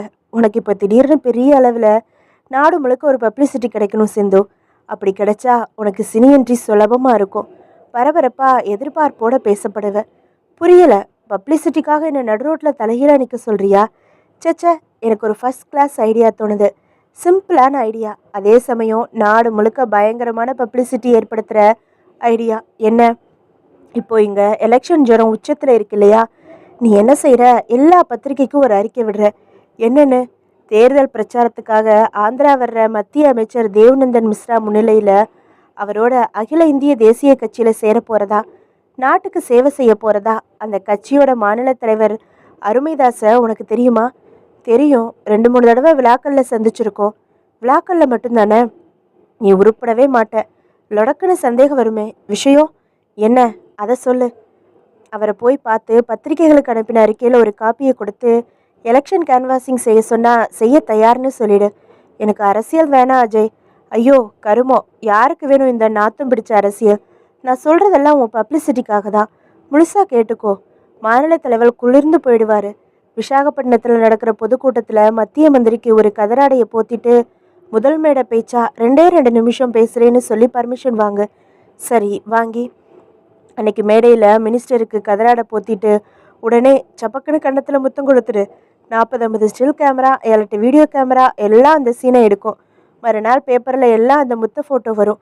ஒரு பெரிய சர்ச்சை கிளம்பும். நானே ஆள் வச்சு பொது இடத்துல ஒரு அமைச்சரை இப்படி முத்தமிட்டது கலாச்சாரத்திற்கு புரிந்த குற்றம்னு சொல்லி உன் மேலே கேஸ் போட ஏற்பாடு பண்ணுறேன். இந்தியா பூரா முத்தம் கொடுத்த அழகின்னு பேசப்படுவ. இளவரசர் சார்லஸ் இங்க வந்தப்போ பத்மினி கோலாபுரி கொடுத்த முத்தம், நெல்சன் மண்டேலாவுக்கு சஃபானா ஆஸ்மி கொடுத்த முத்தம், இதெல்லாம் எவ்வளவு பாப்புலர் ஆச்சுன்னு ஞாபகம் இருக்கா? ஒரு முத்தம் சூப்பர் பப்ளிசிட்டியை கொடுக்கும். அதுலேயும் நீ முன்னாள் இந்திய அழகி, உன் முத்தத்துக்கு தனி மரியாதை உண்டு. யோசித்தபடி இருந்த சிந்துஜாவின் முகம் பிரகாசமடைந்தது. நீ சொல்ற இந்த யோசனை ரொம்ப வித்தியாசமாக தான் இருக்கு. அவ்வளவு பெரிய மீட்டிங்கில் ஓப்பனாக திடீர்னு முத்தம் கொடுத்தா நிச்சயமாக பரபரப்பாக பேசப்படுவேன் தான். அதுக்காக கட்சியில் சேரணுமா? என்ன கெட்டுப்போச்சு? தீவிரமாக செயல்படணும்னு எதுவும் கட்டாயம் இல்லையே. ஜஸ்ட் சேர்ந்துக்கோ. அப்போ தானே அதை சாக்கா வச்சு நீ மேடைக்கு போக முடியும். இல்லைனா எப்படி உன்னை அனுமதிப்பாங்க? நியாயமான கேள்விதான். ஓகே, செஞ்சிட்றேன். பத்திரிக்கைக்கு அறிக்கை எப்படி தயார் செய்கிறது அதையும் நீயே சொல்லி கொடுத்துரு ப்ளீஸ். சரி என்றான் புன்னகையோடு அஜய் சர்மா. ஆர்டர் செய்தவை வந்தன. கொண்டு வந்தவன் சென்றதும் குடிக்க துவங்கினர். பிறகு சாப்பிட துவங்கினர். பிறகு பட்டன் பிரிக்க துவங்கினர். பகுதி 7. டாக்ஸி வந்து ஹோட்டல் மோனிகா வாசலில் நின்றதும் மீராவும் சரவணனும் இறங்கினார்கள். நேரம் இரவு 7:30. நல்லா மழை பெஞ்சிருக்கு. குளிர்து இல்லை. ஏசி ரூம் வேணாங்க ப்ளீஸ் என்றாள் மீரா. தலையில் கட்டியிருந்த மஃப்ளரை அவிழ்த்தபடி. மண்டு, இந்த ஹோட்டலில் ஏசி இல்லாத ரூமே இல்லை. சரி, நாம் அணைச்சிடலாம். இப்போ சொன்னியே, இது வார்த்தை. ரூமுக்கு போனது முதல் காரியமாக அணைச்சிட வேண்டியது தான். ஊரில் புறப்பட்டதுலேருந்து உங்களுக்கு ஒரே ட்ராக்ல தான் புத்தி ஓடுது இல்லையே? சிங்கிள் ட்ராக்லேயே மைண்டை வச்சுக்கணும்னு நான் நினச்சேன். கம்பெனியில் விடலையே. ஆஃபீஸ் வேலையையும் தூக்கி தலையில் கட்டிட்டாங்களே. சரிவா, நம்ம புலம்பலை ரூமில் வச்சுக்கலாம். ரூம் உள்ளே லக்கேஜுகளுடன் நடந்தார்கள். ரிசப்ஷனில், excuse me, I am Saravanan from Madras. I have booked a double room என்றான். வெயிட் ப்ளீஸ் என்ற நீல நகப்பெண் எஸ் சார் என்று லெக்சரை நிரப்ப சொல்லி முன்பணம் பெற்று your room numbers is 403 sir என்றார். ரூம்பாய் ஒருவன் வந்து லக்கேஜ்களை தூக்கி கொண்டான். அறைக்கு வந்தார்கள். மீரா அறையின் விலாசத்தையும் சௌகரியங்களையும் அலங்கார பொருட்களையும் பார்த்து வியந்தாள். வாடகை ரொம்ப அதிகமாக இருக்குமாங்க? உனக்கு என்ன கவலை? கம்பெனி தான் கொடுக்க போகுது. சரவணன் இரவு உணவை ஃபோனில் ஆர்டர் செய்தான். மீரா குளியலறை சென்று முகம் கழுவி வந்தாள். ஒப்படை பொருட்களை எல்லாம் ஒவ்வொன்றாக எடுத்து ட்ரெஸ்ஸிங் மேஜை மேல் அடுக்கினாள். சேனலில் இசை போட்டாள். சரவணன் டிவியை போட்டு பார்த்தாள். டிஃபன் வந்து சாப்பிட்டு முடித்ததும் கை கழுவி விட்டு வந்த சரவணன், நமக்கு பக்கத்து ரூம்லையும் நம்மளை மாதிரியே ஹனிமூன் தம்பதி தான் தங்கியிருக்காங்க போல இருக்கு என்றான். எதை வச்சு சொல்கிறீங்க? பாத்ரூம்லேருந்து லேசாக பேச்சுக்குரலை கேட்க முடியுது. அவன் என்ன சொன்னா தெரியுமா? என்ன? அப்படியே சொல்லட்டுமா? அப்புறம் நீ திட்டக்கூடாது. ஏய், ட்ரெஸ் பண்ணிக்காத, அப்படியே இரு, ஒன்ஸ் மோர் ப்ளீஸ்னு சொன்னான். சி போங்க என்று முகம் பூராவும் சிவந்தாள் மீரா. பகுதி 8. தேதி 7. கட்சி தலைமை அலுவலக கூட்டத்தில் சுலபமாக தங்களை இணைத்து கொண்டு விட்டார்கள் கிரண், ராவ், அலெக்ஸ். காரின் ரெஜிஸ்ட்ரேஷன் நம்பர் மாற்றி தெலுங்கில் எழுதப்பட்ட இளைஞர் பேரவை நெல்லூர் என்று எழுதப்பட்ட பேனருடன் கட்சிக்கரை வேட்டியுடன் சென்று தேர்தல் பணிக்காக வந்திருப்பதாக சொல்லி ஜோதியில் கலந்து விட்டார்கள். தோரண கயிறில் பசை தடவி கொடி காகிதங்களை ஒட்ட வைப்பது, சொல்லப்பட்ட ஏரியாவுக்கு சென்று போஸ்டர் ஒட்டுவது அல்லது போஸ்டர் ஒட்டுபவனுக்கு ஏணி பிடிப்பது, மேடை போட்டு உட்கார்ந்து ஓட்டர்ஸ் லிஸ்ட் பார்த்து துண்டுச்சீட்டுகளில் பெயர், எலெக்ஷன் பூத் விவரம் எழுதுவது என்று எல்லா பணிகளிலும் தங்களை ஈடுபடுத்திக் கொண்டிருந்தார்கள் அவர்கள். இந்த 3ஆம் நாள் பணியில் பல முகங்கள் நன்கு அறிமுகம் கூட ஆகிவிட்டன. ஆனால் இவர்கள் கேட்ட கேள்விக்கு பதில் சொல்வதோடு சரி, அதிகம் பேசுவதில்லை. கெஸ்ட் ஹவுஸ் வாசலில் நிற்கிற 2 கான்ஸ்டபிள்களுக்கு பொங்கல், வடை, காஃபி சப்ளை செய்யும் பொறுப்பை ராவ் வழியை ஏற்றுக்கொண்டதால் அவர்களிடம் கூட சமமாக புல்வெளியில் அமர்ந்து சிகரெட் புகைத்தபடி அரட்டை அடிக்க முடிந்தது. வேறு அடையாளங்கள், வேறு பெயர்கள், வேறு மொழி, ஆனால் செயலில் ஒரே நோக்கம். கெஸ்ட் ஹவுஸ் வாசலில் நிறுத்தி இருந்த அந்த மஸ்தாவேனின் சைடு பகுதியில் அந்த ஓவியன் இன்றைக்கு 3/4 வாசி தூரம் வந்திருந்தான். அவனும் அறிமுகமாகிவிட்டான். தலைவரின் முகத்தில் நாளைக்கு கண் திறந்து ஃபைனல் டச்சஸ் கொடுத்து விடுவேன் என்று சொன்னான். இந்த வேன் கொஞ்சம் பெரிய சைஸாக இருக்கே என்றான் அலெக்ஸ் தெலுங்கில். பிரச்சாரத்துக்காக ஸ்பெஷலாக ஆர்டர் கொடுத்து செஞ்சது. வேனுக்குள்ளே பார்க்கலையா நீங்கள்? டிவி, ஃபேன், கம்ப்யூட்டர் எல்லாம் வச்சு ஒரு ரூம் மாதிரியே செட்டப் பண்ணியிருக்காங்க. உள்ளேயே ஒரு டாய்லெட் பகுதியும் இருக்குது. அட அப்படியா? உள்ளே பார்க்கலாமா? பாருங்களேன். மினிஸ்டர் வந்துட்டா இந்த வேன் இருக்கிற இடத்துக்கு 1/2 கிலோமீட்டர் அந்த பக்கம் கூட நெருங்க விட மாட்டாங்க. இப்போவே பார்த்துக்கிட்டாதான் உண்டு.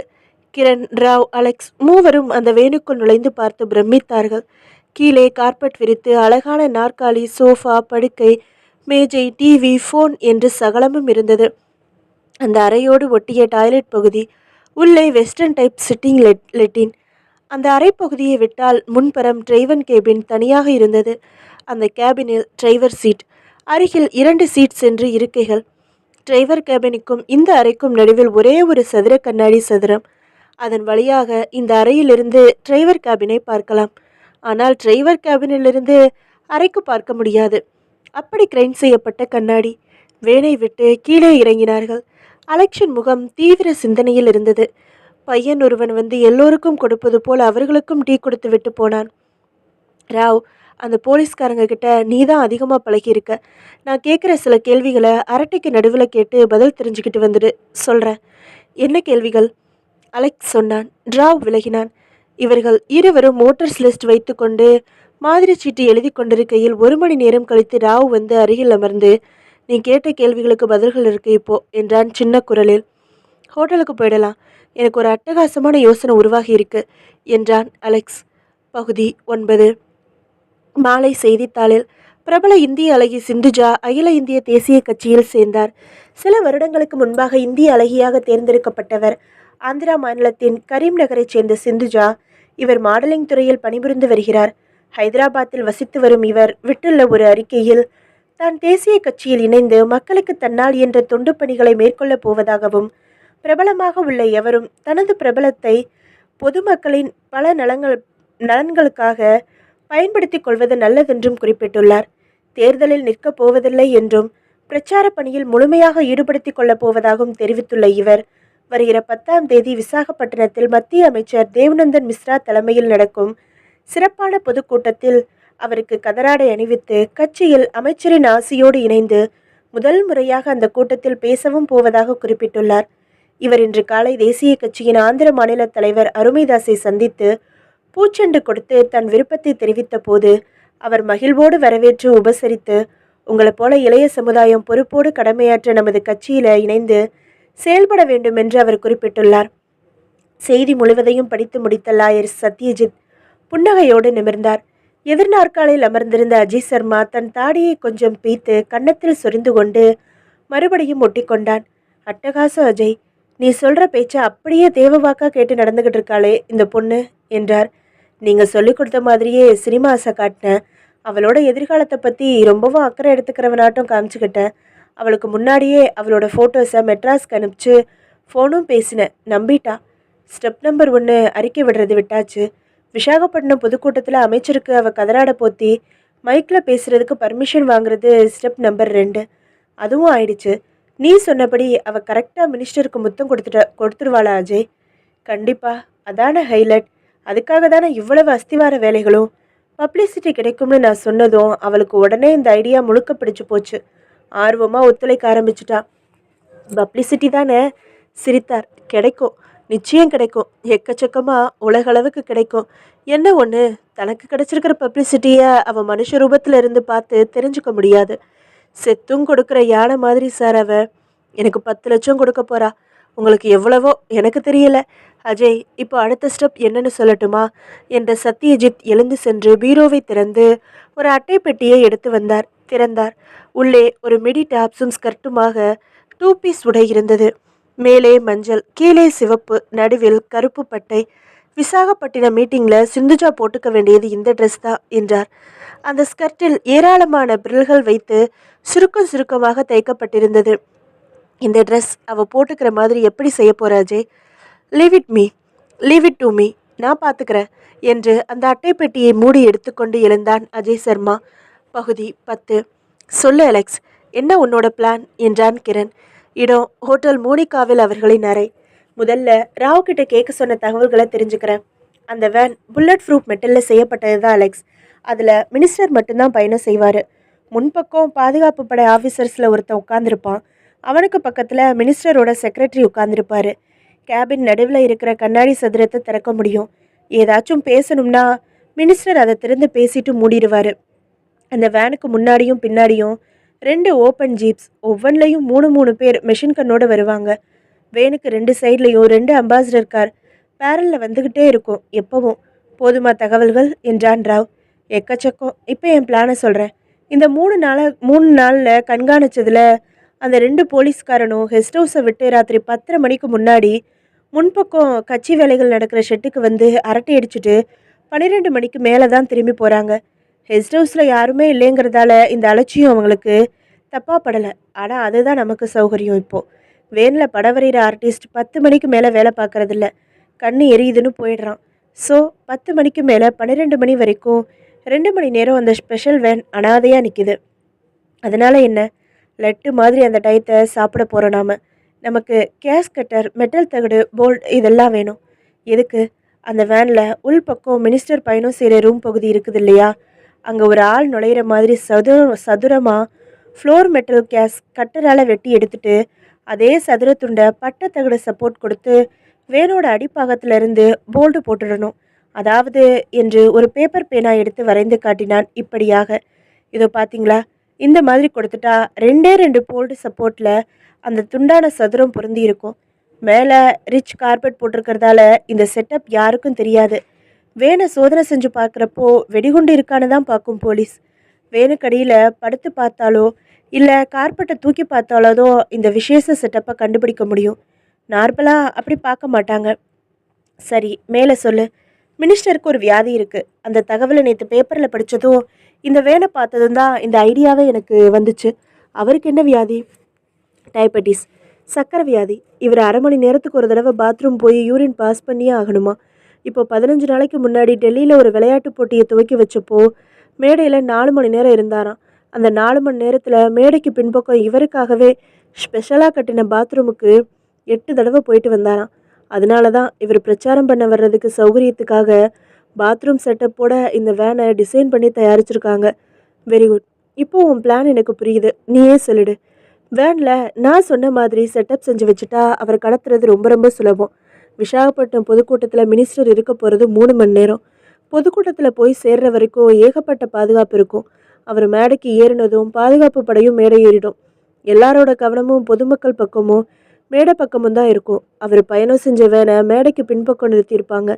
வேன் பக்கத்தில் ஒரே ஒரு போலீஸ்காரன் நிறுத்தி வைக்கப்பட்டிருக்கலாம். 1/2 மணி நேரத்துக்கு ஒரு தடவை பாத்ரூம் போக வேண்டிய மினிஸ்டர் மேடைக்கு பின்பக்கம் உள்ள வழியில் வேனுக்கு வர்றப்போ அவரோட 2 கமாண்டர்ஸ் வரலாம். எத்தனை பேர் வந்தாலும் அவங்க வேன் கதவு வரைக்கும் வந்து நின்றுடுவாங்க. வேனுக்குள்ளே வர்றது மினிஸ்டர் மட்டும்தான். அவர் பாத்ரூம் கதவை திறந்துட்டு உள்ளே வந்தால் கையில் துப்பாக்கியோட நம்ம 3 பேரில் ஒரு ஆள் இருப்போம். கண் பாயிண்டில் அழகாக கடத்திட வேண்டியது தான்.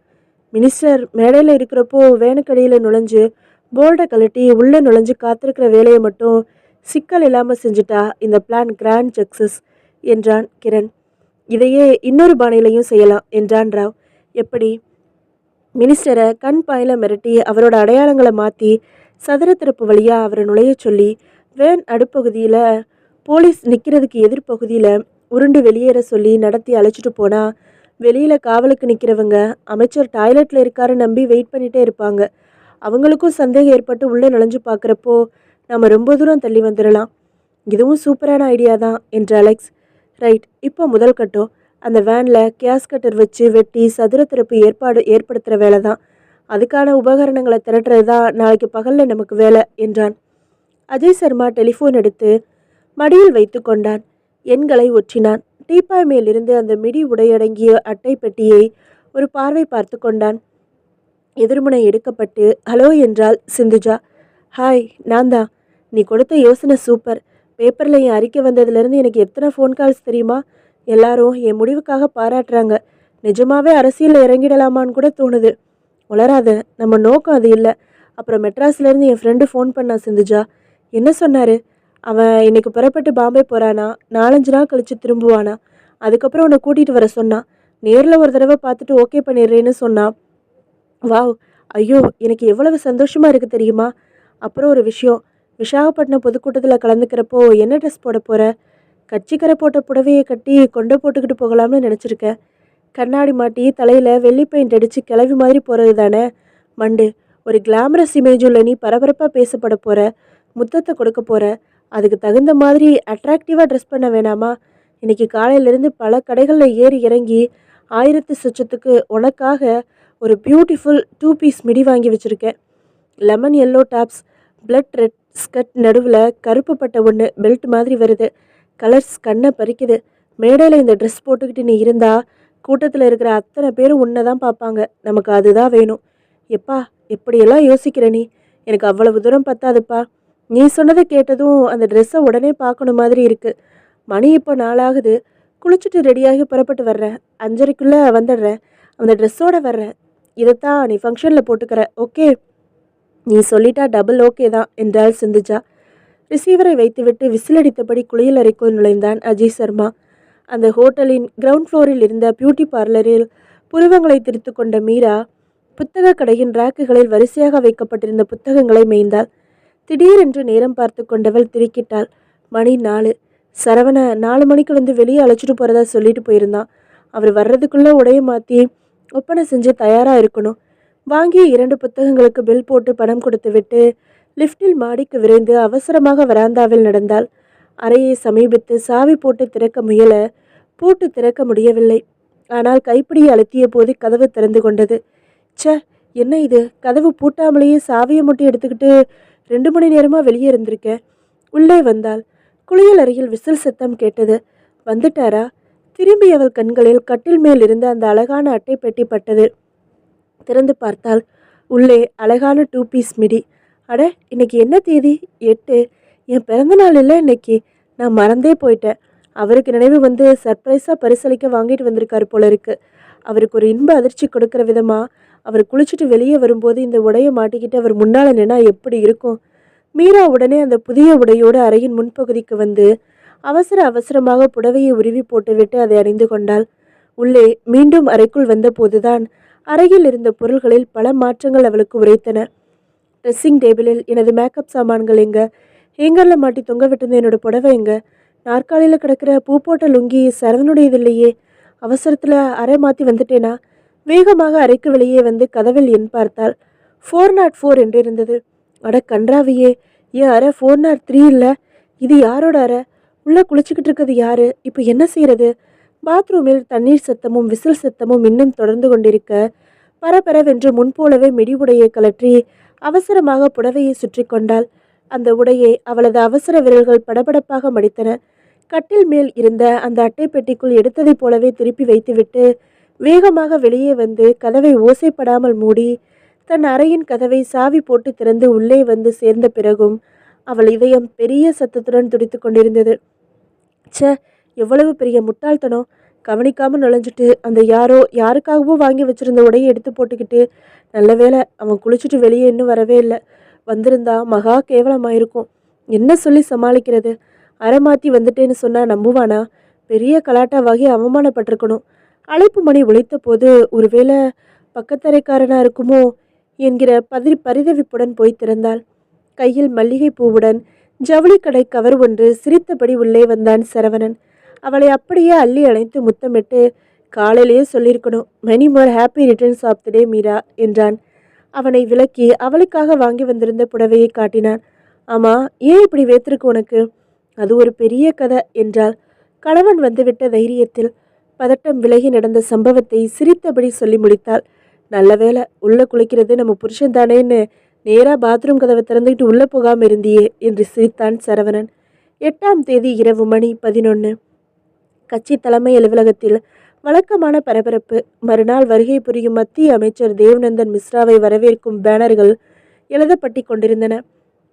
பின்புறம் கெஸ்ட் ஹவுஸ் வாசலில் பாதுகாப்புக்காக நிற்க வேண்டிய 2 கான்ஸ்டபிள்களும் முன்புறம் வந்து நாற்காலி போட்டமிருந்து அரட்டை எடுத்து கொண்டிருக்க அவர்களிடம் பேச்சு கொடுத்து கொண்டிருந்தவன் ராவ். பின்புறம் அந்த வேன் அருகில் நின்று கொண்டு யாரும் வருகிறார்களா என்று பாட்டு கொண்டிருந்தவன் கிரண். வேன் உள்ளே ஏறி ஃப்ளோர் மேட்டை அகற்றிவிட்டு சாக்பீஸால் சதுரம் வரைந்து அந்த வெள்ளை கோட்டின் மேல் கேஸ்கட்டரை செலுத்தி கத்தரித்து கொண்டிருந்தவன் அலெக்ஸ். திட்டப்படி சதுர துண்டை கட் செய்து எடுத்து அதில் ஓட்டைகள் ட்ரில் செய்து வேனின் அடிப்பகுதியில் உருண்டு படுத்து அதையெல்லாம் முடித்துவிட்டு வெளியே வர 1 மணி நேரமானது. அலெக்ஸ் முன்பகுதிக்கு வந்து அரட்டையில் இயல்பாக கலந்து கொண்டு ராவுக்கு மட்டும் தெரியும்படியாக கண்ணடித்து கட்டை விரலை உயர்த்தி காட்டினான். அதே இரவு அதே நேரம் வக்கீல் சத்யஜித் வீட்டில் அஜய் சர்மா. என்னாச்சு? நீங்கள் கொடுத்த ட்ரெஸ்ஸை சிந்துஜா கிட்ட கொடுத்துட்டேன். ஃபங்க்ஷனில் அதை போட்டுக்கிட்டு வரணும்னு அழகாக கன்வின்ஸ் பண்ணி சொல்லிட்டேன். அவள் சம்மதிச்சிட்டா. அவளுக்கு இந்த விவகாரத்தில் கொஞ்சம் கூட சந்தேகம் வரலையே? கொஞ்சம் கூட வரல சார். சரி, 10ஆம் தேதி ஈவினிங் 6 மணிக்கு மீட்டிங். எப்போ நீ விசாகப்பட்டினம் போகிற? நாளைக்கு காலையில் புறப்படுற சார். அவளுக்கு நாளைக்கு காலையிலேருந்து ஈவினிங் வரைக்கும் ஒரு விளம்பர ஷூட்டிங் இருக்கான். 10ஆம் தேதி அதிகாலையில் புறப்பட்டு விசாகப்பட்டினம் வந்துடுறதா சொல்லியிருக்கா. அவள் அங்கே எங்கே தங்குறா? கட்சியே அவளுக்கு ஹோட்டல் சுருதியில் ரூம் புக் பண்ணி கொடுத்துருக்கு. நான் அதே ஹோட்டலில் தங்க வேணாம்னு நினைக்கிறேன். வேறு ஏதாவது ஒரு இடம் பார்த்துக்கிறேன். கரெக்ட், அதுதான் நல்லது. சத்யஜித் பீரோ திறந்தார். எடுத்துக்கொண்டு திரும்பி வந்தார். இந்தா வாங்கி பார்த்தான். அது ஒரு மினி டார்ச் லைட். எதுக்கு எதுக்கு எனக்கு டார்ச் லைட்? என்கிட்ட ஒன்று இருக்குது சார். முட்டாள், இது டார்ச் லைட் இல்லை, மினி ரிமோட் கண்ட்ரோல் யூனிட். 10ஆம் தேதி பொதுக்கூட்டத்து மேடையில் அவள் இருப்பா. பொதுமக்களில் ஒருத்தனா நீ இருப்ப.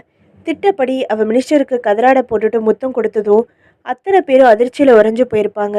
அந்த செகண்டில் நீ இந்த டார்ச் லைட்டை யூஸ் செய்யணும். ஸ்விட்சை அழுத்து. மேடையில் அந்த பொண்ணையும் சேர்த்து ஒரு உயிர் மிஞ்சாது. கலவரத்தில் நீ நைஸாக நினைவிடு. அவள் கொடுக்க போகிற முத்தம்தான் உனக்கு சிக்னல். புரிஞ்சுதா? முடிச்சுட்டு நேராக எங்கே வா. உன் பணத்தை வாங்கிட்டு போயிட்டே இரு. போலீஸ் விசாரணையில் அந்த பொண்ணு சிந்துஜா மனித வெடிகுண்டா செயல்பட்டான்னு கண்டுபிடிப்பாங்க. அவளை அவளுக்கே தெரியாமல் மனித வெடிகுண்டா பயன்படுத்தின்றதை யாரும் கண்டுபிடிக்க முடியாது. நீங்கள் பெரிய ஆள் சார். சரி, நான் புறப்படுறேன் என்றார் அஜய் சர்மா. ராசையா கண்களை மூடி இவர்கள் 3 பேரும் சொன்ன முழு திட்டத்தையும் கேட்டார். கண்களை திறந்தார். Perfect, very very perfect. வேனில் அந்த அரேஞ்ச்மெண்ட்டை வெற்றிகரமாக செஞ்சு முடிச்சதுக்கே உங்களை பாராட்டணும். அட்டகாசமான திட்டம்தான் என்ற ராசையா மூவரையும் தனித்தனியாக கைக்குலுக்கினார். சரி, விசாகப்பட்டினத்தில் மேடைக்கு பின்னாடி நிறுத்தி வைக்கப்பட்ட வேனில் ரகசியமாக அடிவழியாக நுழைஞ்சு துப்பாக்கியோட ஒருத்தர் காத்திருக்க போகிறீங்க. மிச்சம் 2 பேர் பக்கத்துலேயே எங்கள் காரில் தயாராக வெயிட் பண்ணுவோம். கூட்டம் நடக்கிற இடம் விசாகப்பட்டினத்தில் ஹைவே ஷோங்கிற கடற்பகுதியில். அங்கேருந்து நாங்கள் காரில் அவரை கடத்திக்கிட்டு புறப்படுற வரைக்கும் திட்டம் தயார். எங்கே எப்படி அவரை உங்ககிட்ட ஒப்படைக்கணும்னு இப்போ நீங்கள் தான் சொல்லணும் என்றான் கிரண். சொல்கிறேன். காரில் காத்திருக்கிறவங்க கிட்ட ஒரு வயர்லெஸ் செட் தர்றேன். இன்னொரு செட் மெயின் ரோட்டில் இருக்கிற என்கிட்ட இருக்கும். நான் ஒரு வேனோட வெயிட் பண்ணுவேன். மினிஸ்டரை கடத்தி உங்கள் காரில் ஏற்றி புறப்பட்டதுமே எனக்கு வயர்லெஸ் தகவல் சொல்லிடுங்க. நான் தயாராக இருப்பேன். காரில் வர்ற வழியில் அவரை மயக்கப்படுத்திடுங்க. என் வேனில் அவரை மாற்றி விட்டுடுங்க.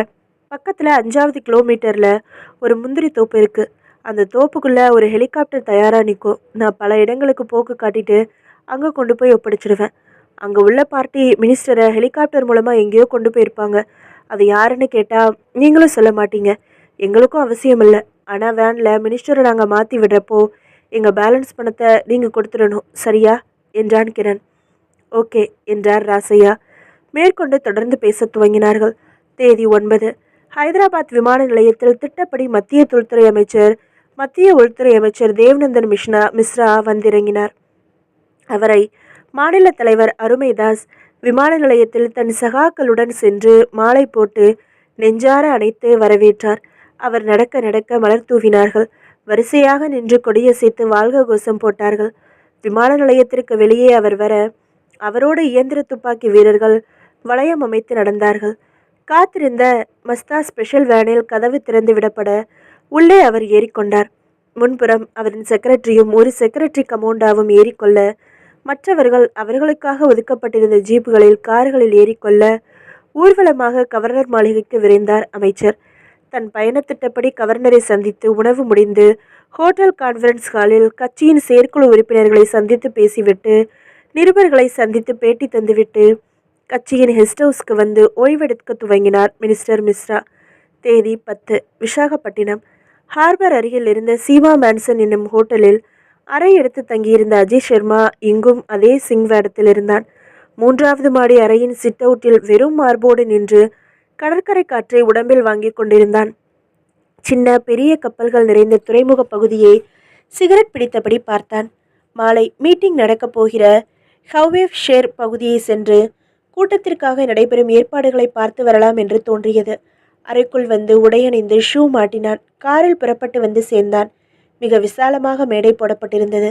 அதில் பூ அலங்கார வேலைகள் நடந்து கொண்டிருந்தன. ஒரே நேரத்தில் கிட்டத்தட்ட 500 பேருக்கும் மேல் அந்த இடத்தில் பல வகையான வேலைகளை பரபரப்பாக செய்து கொண்டிருந்தார்கள். அருகில் அலைகளில் நிறைய பேர் கால் நினைத்து கொண்டிருந்தார்கள். அந்த கும்பலில் கிரண், ராவ், அலெக்ஸ் மூவரும் இருந்தார்கள். வேறு அடையாளங்களில். நான் போய் 3 பேருக்கும் சோளம் வாங்கிட்டு வந்துடுறேன்.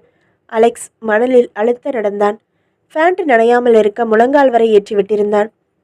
சுட சுட விற்பனை செய்து கொண்டிருந்த சோள பெண்ணிடம் 3 சோளம் வாங்கி கொண்டு 50 ரூபாவை நீட்டி அவள் சில்லறை இல்லை என்று உதட்டை பிதுக்க திரும்பி அருகில் சோளம் கடித்து தின்று கொண்டிருந்த அந்த சிங்கிடம், எஸ்கியூஸ் மீ, சேஞ்ச் இருக்குமா என்றான். சிங் திரும்பி பார்க்க, ஏய் நீ நீ அஜய் சர்மா இல்லை என்றான் அலெக்ஸ்.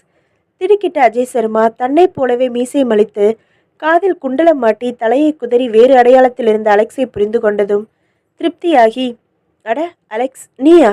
நீ எங்கேயா இங்கே விசாகப்பட்டினத்தில்? நீ வந்திருந்தா நம்ம ஃப்ரெண்ட்ஸ் கிரணூர் ராவும் கூட வந்திருக்கணுமே என்றான் ஆர்வமாக அஜய். ஆமாம், வந்திருக்காங்க. சோளத்துக்கு முதல்ல பணத்தை கூட போய் பேசலாம். நீ ஹைதராபாத்தில் மோனிகாவில் தங்கியிருந்த தானே? ஆமாம், நேற்று காலையில் தான் காலி பண்ணிட்டு வந்தேன். நாங்களும் உன்னை பார்த்தோம். எனக்கு லேசாக சந்தேகம், ஆனால் ஒரே ஒரு செகண்ட் பார்த்தது தான், சரியாக பதியலை. சோளத்தோடு அலைகள் அருகே மணலில் அமர்ந்திருந்த கிரண் ராவிடம் அவர்கள் வந்தார்கள். கிரண், இவனை ஞாபகம் இருக்கா? அஜய், மெட்ராஸில் 3 வருஷம் முன்னாடி இவனோட சேர்ந்து ஒரு ஜுவல்லரியை லூட் அடித்தோமே என்றான் அலெக்ஸ். அட ஆமாம் என்று ஒவ்வொருக்கொருவர் உற்சாகமாக கைகுலுக்கிக் கொண்டார்கள். பொதுவாக பேசிய பிறகு, என்ன ப்ராஜெக்ட், எதுக்கு வந்திருக்க சொல்லு, நமக்குள்ள ரகசியம் வேணாம், ஒரு ஜாதி தானே என்றான் கிரண். சொல்கிறேன், நீங்கள் எதுக்கு வந்திருக்கீங்க என்றான் அஜய். அதோ பாரு என்று சற்று தள்ளி தூரத்தில் நடந்து கொண்டிருக்கும் மீட்டிங் ஏற்பாடுகளை சுட்டி காட்டினான் அலெக்ஸ். அந்த மேடையில் இன்னைக்கு ஈவினிங் 6 மணிக்கு ஒரு பெரிய எலெக்ஷன் மீட்டிங் நடக்க போகுது. ஆமாம் தெரியும், அதுக்கு என்ன? அதில் சென்ட்ரல் ஹோம் மினிஸ்டர் தேவ்நந்தன் மிஸ்ரா கலந்துக்கிறாரு. ஆமாம், அந்த ஆளை கடத்த போகிறோம். சரி, நீ எதுக்காக வந்த? கிழிஞ்சது போங்க, அந்த ஆளை கொலை செய்கிறது தான் என் ப்ராஜெக்ட்டு. எல்லா ஏற்பாடுகளும் முடிச்சுட்டேன். மீட்டிங் முடியறதுக்குள்ளே மினிஸ்டர் மேலே போயிடுவார். வேணா அஜய், நாங்களும் எல்லா ஏற்பாடுகளும் செஞ்சிட்டோம், அட்வான்ஸ் வாங்கிட்டோம். நீ கொலை செஞ்சுட்டா நாங்கள் எப்படி கடத்த முடியும்? அதனால் உன் ப்ராஜெக்டை நீ ட்ராப் பண்ணிடு. சுர்ரென்று கோபம் உச்சநிலைக்கு ஏறியது அஜய் சர்மாவுக்கு. நானும் தான் அட்வான்ஸ் வாங்கியிருக்கேன், ஏற்பாடும் செஞ்சுட்டேன். நீங்கள் வேணும்னா உங்கள் ப்ராஜெக்டை ட்ராப் பண்ணிடுங்க. என்னப்பா துள்ளலாக பேசுகிற? நமக்குள்ள பிரச்சனை எதுக்கு? இதை ஏன் பிரச்சனையாக நினைக்கிறீங்க? சேலஞ்சாக வேணும்னு எடுத்துக்கலாமா? மினிஸ்டர் மிஸ்ரா தான் நம்ம 2 பேரோட குறியும். என் நோக்கம் அவரை கொலை செய்கிறது, உங்கள் நோக்கம் அவரை கடத்துறது. நீங்களும் எல்லா ஏற்பாடுகளும் செஞ்சிட்டீங்க, நானும் எல்லா ஏற்பாடுகளும் செஞ்சுட்டேன். என்ன ஏற்பாடுகள்னு யாரும் சொல்லிக்க வேணாம். நாம் சந்திக்காத மாதிரியே நினச்சிக்கிட்டு பிரிஞ்சிடலாம். என் ப்ராஜெக்டில் நான் ஜெயிச்சிட்டா நீங்கள் எனக்கு ஆளுக்கு 1 லட்சம் தரணும். நீங்கள் ஜெயிச்சிட்டா உங்கள் 3 பேருக்கும் ஆளுக்கு 1 லட்சம் நான் தர்றேன் என்றான் அஜய். எங்கள் ஏற்பாடு ரொம்ப பக்காவாக இருக்குது. அனாவசியமாக உனக்கு தான் 3 லட்சம் தண்டமாயிடும். என் ஏற்பாடு ஸ்ட்ராங்காக தான் இருக்குது. அப்போது சேலஞ்சை பார்த்துடலாம் என்று கட்டை விரலை உயர்த்தி காட்டினான் கிரண். ஓகே என்று சொல்லிவிட்டு ஜெயிச்சப்புறம் பார்க்குறேன் என்று நடந்து சென்றான் அஜய். அவன் போனதும், என்னடா அது புது குழப்பம் என்றான் அஜய். குறிப்பார்த்து சொல்கிறதுல கெட்டி. அந்த ஆங்கிளில் தான் பிளான் ஏதாச்சும் போட்டிருப்பான். செக்யூரிட்டி அதிகமாக இருக்குது. மினிஸ்டர் வேறு புல்லட் ப்ரூஃப் ஜாக்கெட் போட்டிருப்பாரு. அதனால் அது ஒன்றும் நடக்காது என்றான் கிரண். மீட்டிங் ஆரம்பமாகி 3 மணி நேரமாக முடிய நம்ம மினிஸ்டர் 1/2 மணி நேரத்துக்குள்ளே பின்பக்கம் வந்துடுவார். அவன் என்ன பிளான் பண்ணியிருந்தாலும் அந்த மீட்டிங் ஆரம்பித்து நடுப்பகுதியிலையோ இல்லை கடைசி பகுதியில் தான் செஞ்சுருப்பான். இவனோட பூச்சாண்டிக்கு பயப்பட வேண்டியதில்லை. நம்ம பிளான் தான் ஒர்க் அவுட் ஆக போகுது. நாம் தான் ஜெயிக்க போகிறோம். ஒரு கொசுறு வரவு 3 லட்சம் வரப்போகுது. டோன்ட் வரி என்றான் அலெக்ஸ். தேதி 10 விசாகப்பட்டினம் மாலை மணி 3. தன் அறையில் ஒலித்த டெலிஃபோனை எடுத்தான் அஜய் சர்மா. ஹாய், சிந்து பேசுகிறேன். எங்கேருந்து? வைசாக்கில் இருந்து தான். அதை முதல்ல சொல்லு. நான் பதறி போயிட்டேன், இன்னும் காணமேன்னு. எதுக்கு பதறணும்? நான் தான் வந்ததும் உனக்கு ஃபோன் செய்கிறேன்னு சொன்னனே. எத்தனை மணிக்கு மீட்டிங்க்கு புறப்படுற? 5:30 மணிக்கு. கட்சிக்காரங்களே காரில் என்னை அழைச்சிட்டு போகிறதா சொல்லியிருக்காங்க. நீ 5 மணிக்கெல்லாம் இங்கே வந்துருப்பா, சேர்ந்தே போயிடலாம். நான் உன்னோட சேர்ந்து வந்தால் ஏதாச்சும் உன்னை பற்றி கிசுகிசு எழுதிடுவாங்க. தவிர என்னை எப்படியும் மேடம் மேலே அனுமதிக்க மாட்டாங்க. நீ அவங்களோட போ, நான் தனியாக வந்து சேர்ந்துடுறேன். கூட்டத்தில் எங்கேயாச்சும் இருந்து பார்க்குறேன். அப்போ தான் நீ முத்தம் கொடுக்கறதுக்கு பப்ளிக் என்ன பேசிக்கிறாங்கன்னு ரியாக்ஷனை நேரடியாக தெரிஞ்சுக்க முடியும். மீட்டிங் முடிஞ்சதும் நாம் சந்திக்கலாம். சரி, அந்த ட்ரெஸ் எடுத்துகிட்டு வந்திருக்கேல்ல, பின்ன நீ செலக்ட் செஞ்சு கொடுத்ததாச்சே. ஸ்கர்ட்டு தான் கொஞ்சம் வெயிட்டாக இருக்குது, ஆனால் அதைத்தான் போட போகிறேன். சரி, உன் ப்ரோக்ராம் மேடையில் எந்த ஆர்டரில் வருது சிந்தோ? முதல்ல வரவேற்பற, அது முடிஞ்சதும் விழா தலைவர், அதான் நம்ம அருமதாஸ் பேசுகிறாரு. அவர் பேசிட்டதும் மத்திய அமைச்சருக்கு விழா கமிட்டி சார்பாக போட போகிற மாலையை என்னை விட்டே போட சொல்ல போகிறாங்களாம். Very good.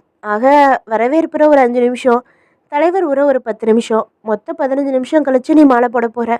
ஆமாம், போட்டுட்டு முத்தந்தான். அது சரி, ஒரு விஷயம் நீ சொல்லவே இல்லையேப்பா. என்ன? முத்தம் கன்னத்தில் கொடுக்குறதா இல்லை உதட்டில் கொடுக்குறதா? அது சரி, கன்னத்தில் கொடுத்தா ஏதோ வயசில் மூத்தவருக்கு மரியாதைக்காக பாசத்துக்காக கொடுத்ததுன்னு எடுத்துக்குவாங்க. லிஃப்டில் கொடுத்தா உன்னை அரெஸ்ட் பண்ணி மினிஸ்டரை கற்பழிக்க முயற்சின்னு சொல்லி கேஸ் போட்டுருவாங்க. உடனே சீரியஸாக போயிடுவியே. நான் தமாஷுக்கு கேட்டேன். நீ சொல்கிற மாதிரியெல்லாம் நடந்துக்கிற. பார்க்கலாம் நீ எதிர்பார்க்குற பப்ளிசிட்டி வருதான்னு. நீ வேணும்னா பாரு, இன்னும் கொஞ்ச நாளைக்கு இந்தியா பூரா உன் பேரை தான் சொல்லிக்கிட்டு இருக்க போகிறாங்க. ஆல் தி பெஸ்ட் என்று சொல்லி ஃபோனை வைத்தான் அஜய். பாவம், அவகிட்ட நான் பேசுகிறது இதுதான் கடைசி தடவையாக அமைய போகுது. என்ன செய்யறது? பெரிய திருவிழாக்களில் சிறிய பலிகள் கொடுக்கப்படுறது சம்பிரதாயம் தானே. தேதி 10 ஹைதராபாத் மாலை 3 மணி. அழைப்பு மணியின் ஓசை கேட்டு கட்டிலில் சாய்ந்தமர்ந்தபடி டிவியில் சினிமா பார்த்து கொண்டிருந்த மீரா எழுந்து சென்று கதவை திறந்தாள். சரவணனும் அவனுக்கு அருகில் மற்றொரு இளைஞரும் நின்றிருந்தார்கள். அவர்கள் உள்ளே வந்ததும், மீரா, இவன் சுரேந்தர் பாபு, என்னோட டிகிரி படித்தவன். அதுக்கப்புறம் ஐபிஎஸ் எல்லாம் முடிச்சு இப்போ ஹைதராபாத் போலீஸில் டெப்யூட்டி கமிஷனர் ரேங்கில் இருக்கான். எதர்ச்சியாக மீட் பண்ணோம் பாரு, முகத்தில் பால் வடியுது. இவன் ஒரு போலீஸ்னு நான் நம்பணுமா என்றான் சரவணன். மீரா சிரித்து டிவியை அணைத்தாள். அவர்கள் அமர்ந்தார்கள். காஃபி ஆர்டர் செய்தான் சரவணன். உங்கள் கண்ணு ரொம்ப சிவந்திருக்கிற மாதிரி இருக்கே என்றார் சுரேந்தர் பாபுவை பார்த்து மீரா. ஆமாங்க, நேற்று ராத்திரி சரியாக தூக்கம் இல்லை. நேற்று ஃபுல்லாக சென்ட்ரல் மினிஸ்டர் தேவ்நந்தன் மிஸ்ராவுக்கு பாதுகாப்பு ஏற்பாடுகள் கொடுத்து அலைஞ்சிக்கிட்டு இருந்தேன். காலையில் பிரச்சார சுற்றுப்பயணத்தை ஆரம்பிச்சிட்டாரு. அவர் கூட டிஏஜி ஒருத்தரும் ஒரு படையும் புறப்பட்டு போனதும் தான் நான் நகர முடிஞ்சது. ஏண்டா ராஸ்கல், ஆஃபீஸ் செலவில் ஹனிமூனா? இரு, உங்கள் எம்டிக்கு ஃபோன் பண்ணி சொல்கிறேன் என்றார் சுரேந்தர் பாபு தன் மீசையை தடவியபடி. வீட்டில் அட்ரஸ் கொடுப்பா, முதல்ல வாங்கி வச்சுக்க மறந்துடுவேன். சுரேந்தர் இயக்கி தன் பர்ஸை பேண்ட் பாக்கெட்டிலிருந்து எடுத்து அதிலிருந்து விலாச அட்டை எடுத்து தர தந்த போது கை நழுவி அட்டை கீழே விழுந்தது. அதை குனிந்து எடுத்த போது தரையில் கார்பெட் மேலே உருண்டையாக இருந்த மிகச்சிறிய பொருளை கையில் எடுத்தார் சுரேந்தர் பாபு. என்ன அது என்றான் சரவணன். இரு என்று அதை தன் உள்ளங்கையில் வைத்து உன்னிப்பாக பார்த்தவரின் முகம் மாறிப்போனது. என்ன இது? டே, இது ஒரு பெல்லட். இது ஒரு வகை சக்தி வாய்ந்த வெடிகுண்டு பொருள். இதே மாதிரி நிறைய பெல்லட் சேர்த்து வச்சு சர்க்கியூட் அமைச்சு தான் பெல்ட் வெடிகுண்டு செஞ்சாங்க நம்ம பிரதமர் ராஜீவ்காந்தி மர்டர் மேட்டரில். ஐயோ என்றாள் மீரா. அப்படிப்பட்ட ஒரு பயங்கரமான பொருள் இங்கே எப்படி கிடக்க முடியும்?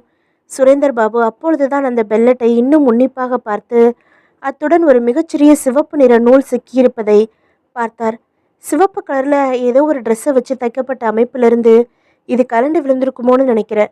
என்ன கலர் சொன்னீங்க என்றால் பரபரப்பாக மீளா. சிவப்பு கலர். ஏங்க, நான் சொல்லலை, தெரியாத்தனமாக பக்கத்து ரூமுக்குள்ளே போயிட்டு அந்த மிடியை போட்டு பார்த்து கலட்டி வச்சேன்னு. அதில் ஸ்கெட்டு ரெட்டு கலருங்க. ஏகப்பட்ட சுருக்கம் வச்சு தைச்சிருந்தது. அதை போட்டப்போ நழுவி என் சேலையில் விழுந்து என்னோட இது வந்திருக்குமோ என்றாள் மீரா. விவரமாக சொல்லுங்க. விரிவாக அந்த சம்பவத்தை விவரித்தாள். பாசிபிள். பக்கத்து ரூம் நம்பர் என்ன? 404. முதல்ல அங்கே இருக்கிறது யாருன்னு விசாரிக்கலாம் என்ற சுரேந்தர் பாபு ஃபோன் எடுத்து ரிசப்ஷன் அழைத்து தன்னை அறிமுகப்படுத்தி கொண்டு 404 தங்கியிருக்கிறது யாரு என்றார். It is vacant sir. எப்போ காலி செய்யப்பட்டது? நேற்று மார்னிங் சார். அதுக்கப்புறம் அந்த ரூம் புக் ஆகலை. நேற்று காலி செஞ்சுட்டு போனது யார்? 1 மினிட் சார், பார்த்து சொல்கிறேன். வினாடிகள் இடைவெளிக்கு பிறகு, his name is mister Jaideep Singh from Thiruvananthapuram. You want the address? Yes. சொல்லப்பட குறிக்கப்பட்டது. அவன் மட்டும் தனியாக தங்கியிருந்தானா? Yes sir. அந்த ரூமுக்கு ரூம் பாயா சர்வீஸ் செஞ்ச நபரை உடனே அனுப்பி வைங்க. அந்த ரூம் சாவியையும் அனுப்பி வைங்க, குவிக். ஃபோனை வைத்துவிட்டு கண்ட்ரோலரையை தொடர்பு கொண்டு அந்த விலாசத்தை சொல்லி திருவனந்தபுரம் போலீஸை தொடர்பு கொண்டு அந்த விலாசம் சரியானது தானா என்று விசாரிக்க சொன்னார். ரூம் பாய் சாவியோடு வந்து சேர்ந்தான். முதலில் 404 அறையை தரோவாக செக் செய்தார். எந்த தடயமும் தகவலும் கிடைக்கவில்லை. ரூம் பாயை விசாரித்தார். 2 தடவை ஒரே பொண்ணு வந்து அந்த சிங்கை பார்த்துட்டு போச்சு சார். அந்த பொண்ணு அழகா மாடனாக இருந்தா. சிகரெட் விஸ்கியெல்லாம் குடிச்சா என்றான் அவன். ரிசப்ஷனுக்கு வந்து அவனை பற்றி அடையாளங்கள் விசாரித்தார். கார் எதுவும் ஏற்பாடு செஞ்சானா என்று கேட்டார். கிரெடிட் கார்டு பயன்படுத்தினானா என்று விசாரித்தார். ரிசப்ஷனிஸ்ட் ஒரு உருப்படியான தகவல் சொன்னாள். அவன் வெளியில் போகிறப்பவும் சரி, உள்ளே வர்றப்பவும் சரி, ஹோட்டல் வாசலில் இருக்கிற பான்பீடா கடையில் நின்று பீடான் வாங்கி போட்டுக்கிட்டு தான் சார் இருந்தான். அடுத்து பீடா கடைக்காரனிடம் விசாரிப்பு. ஆமாம் சார், நீங்கள் சொல்கிற சிங்க அடிக்கடி ஒரு 120 ஜர்தா பீடா வாங்கி போட்டுக்கிட்டு இருந்தான். சரி, ஏதாச்சும் பேச்சு கொடுத்தானா? ஒரு தடவையாவது? ஒரு தடவை பொண்ணோட வந்தான். பக்கத்தில் எங்கள் கொரியர் சர்வீஸ் தபால் அனுப்புகிற ஆஃபீஸ் எங்கே இருக்குன்னு கேட்டான். ப்ரொஃபஷனல் கொரியர்ஸ்க்கு வழி காமிச்சேன். எங்கே இருக்குது? அதோ என்று பீடாக்காரன் வழி சொன்னான். சுரேந்தர் பாபு கொரியர் ஆஃபீஸ் வந்து அங்கிருந்த இளைஞனை விசாரிக்க, ஆமாம் சார், டர்பன் கட்டின சிங்கு ஒருத்தர் பொண்ணோட வந்து மெட்ராஸ்க்கு ஒரு கவரை கொரியர் தபால் அனுப்பிச்சாரு. 4 நாள் இருக்குமே சார். சரி, அவர் யாருக்கு அனுப்பிச்சாரு? அந்த மெட்ராஸ் அட்ரஸ் என்ன? ரசீது அடிக்காப்பி பார்த்து உடனே சொல்லுங்க. ரசீது புத்தகம் புரட்டியது அந்த இளைஞனின் விரல்கள். சட்டென்று ஒரு பக்கத்தில் விரல்கள் நின்றன. இதான் சார், பேரு பிரேம்குமார், பெசன் நகர், அட்ரஸ் குறிச்சுக்குங்க சார். சுரேந்தர் பாபு குறித்து கொண்டார். நன்றி சொல்லி ஹோட்டல் திரும்பிய போது திருவனந்தபுரம் போலீஸிடமிருந்து தகவல் வந்தது, அது தப்பான அட்ரஸ் என்று. சென்னை போலீஸ் கமிஷனரை இவரே ஃபோனில் நேரடியாக தொடர்பு கொண்டார். சார், நான் ஒரு அட்ரஸ் சொல்கிறேன். முதல்ல முதல்ல அதை நோட் பண்ணிக்கோங்க. அட்ரஸ் குறிக்கப்பட்டதும், சார், இந்த அட்ரஸ்க்கு ஹைதராபாத்லேருந்து 5ஆம் தேதி அன்றைக்கி ஒரு கொரியர் தபால் அனுப்பப்பட்டிருக்கு. ப்ரொஃபஷ்னல் கொரியர் சர்வீஸ் மூலமாக 6ஆம் தேதி அது அங்கே பிரேம்குமாருக்கு டெலிவரி ஆகிருக்கணும். எனக்கு தெரிய வேண்டியது அந்த கவரில் என்ன இருந்துச்சு, அதை இங்கேருந்து அனுப்பி வச்சது யார்? இங்கே ஜெயதேவ் சிங்குன்னு பொய் அட்ரஸ் கொடுத்து ஒரு சிங்கு தங்கி இருந்திருக்கான். அவன் சிங்கா இருக்க முடியாதுன்னு கூட சந்தேகப்படுறேன். ஒரு பெரிய விவகாரத்தில் இவன் சம்மந்தப்பட்டிருக்கலாமோன்னு சந்தேகப்படுறேன். அதனால் நீங்கள் உடனே ஆக்ஷன் எடுக்கணும் சார். அந்த பிரேம்குமாரை நெருங்கி விசாரித்து உடனே எனக்கு தகவல் கொடுத்தா பெட்டராக இருக்கும். தேங்க்யூ சார் என்று வைத்தார் சுரேந்தர் பாபு. மணி மாலை 5:55. விசாகப்பட்டினம் ஹைவே ஷேரில் வானம் இருளத் துவங்கி கடற்கரை காற்று உரத்து வீசிக்கொண்டிருந்தது. ஜனத்திரள் மணல்வெளி முழுக்க நிரம்பியிருக்க நூற்றுக்கணக்கான போலீஸ் தலைகள் அலைய, உயர் அதிகாரிகள் வயர்லெஸ் பொருத்தின ஜீப்களில் ஓவர் என்று பேசிக்கொண்டிருக்க, பாதுகாப்பு படைகள் சூழ அமைச்சர் மிஸ்ராவின் ஸ்பெஷல் வேன் வந்து மேடைக்கருகில் நின்றது. மிஸ்ரா இறங்கி படிகள் ஏறி மேடைக்கு செல்ல, தலைவர்களும் ஆயுதமேந்திய கமாண்டோக்களும் அவரை தொடர மக்கள் கரவொலி எழுப்பி ஆர்ப்பரித்தார்கள். மேடைக்கு ஏறியவர்களில் சிந்துஜாவும் ஒருத்தி. 2 வித கேமராக்கள் கிளிக் விர். அனாதையாக விடப்பட்ட மினிஸ்டர் வந்த வேன் மேடைக்கு பின்புறம் வந்து நின்று கொண்டது. அதிலிருந்து டிரைவர் இறங்கி முன்புறம் சென்றுவிட, ஒரே ஒரு போலீஸ்காரர் மட்டும் வேன் அருகில் பாய்னட் பொருத்திய 303 துப்பாக்கியுடன் நின்று கொண்டிருந்தார். கூட்டத்திற்கு நடுவில் அமர்ந்திருந்தான் அஜய் சர்மா. அதே சிங் வேடத்தில். மாறு வேடங்களில் வந்து சேர்ந்திருந்த கிரண், ராவ், அலெக்ஸ் தங்களுக்குள் பார்த்து கொண்டு சமிக்கை செய்து கொண்டதும் கார்கள் குழப்பமாக நின்ற இடத்தில் தனியே நின்ற அவர்களின் கட்சி பேனர் கட்டிய காருக்கு கிரணும் ராவும் சென்று அமர்ந்து கொண்டு கருப்பு கண்ணாடியை ஏற்றி விட்டு கொண்டு தூரத்தில் உள்ள அந்த ஸ்பெஷல் வேனை பார்வையில் வைத்து கொண்டார்கள். பேண்ட் பாக்கெட்டில் ரிவால்வர் வைத்திருந்த அலெக்ஸ் மெதுவாக அந்த வேனை நோக்கி நடக்க துவங்கினான். அவன் கழுத்தில் ஒரு கேமரா இருந்தது. அந்த கான்ஸ்டபிள்களிடம் வந்து, இதான மினிஸ்டர் பயணத்துக்காக ஸ்பெஷலாக தயாரித்தவன் என்றான். ஆமாம், நீ யாரு? ராகசங்கமா ரிப்போர்ட்டர். ஒரு ஃபோட்டோ எடுத்துக்கிறேனே. அதெல்லாம் கூடாதுப்பா. 20 ரூபாய் நோட்டொன்றை எடுத்து கொடுத்ததும், சரி சீக்கிரம் எடுத்துகிட்டு போயிடு. ஒரு கிளிக் தட்டின அலெக்ஸ் வேனை கடந்து செல்பவன் போல நடந்து சட் என்று இந்த பக்கம் குனிந்து வந்து தரையில் படுத்து உடனே உருண்டு உள்ளே சென்றான். ஸ்பேனர் எடுத்தான். ஓசை வராமல் 2 போல்டுகளையும் கலட்டினான். கார்பெட்டை பழையபடி போட்டுவிட்டு பாத்ரூமின் கைப்பிடி அளித்து உள்ளே வந்தான். தண்ணீர் வசதியுடன் வாசனையாக இருந்தது. துப்பாக்கியை கையில் எடுத்து வைத்து கொண்டு தயாராக இருந்தான் அந்த கடத்தல் வினாடிக்காக. மேடையில் வரவேற்புரை துவங்கியது. கூட்டத்திற்கு நடுவில் உட்கார்ந்திருந்த அஜய் சர்மா அந்த விசேஷ டார்ச் லைட்டை கையில் வைத்து கொண்டு தயாராக இருந்தான் அந்த முத்த வினாடிக்காக. Hyderabad commissioner office. சுரேந்தர் பாபுவிடம் ஃபோனில் பேசினார் சென்னை நகர கமிஷனர். அந்த பிரேம்குமாரை உதச்சி விசாரிச்சுட்டாங்க. அவன் சினிமா தயாரிக்கிறதா சொல்லி ஊரை ஏமாத்துறவன்னு புரியுது. அவனுக்கு ஹைதராபாத்திலேருந்து அனுப்பிச்சவன் சிங்கிள்ல.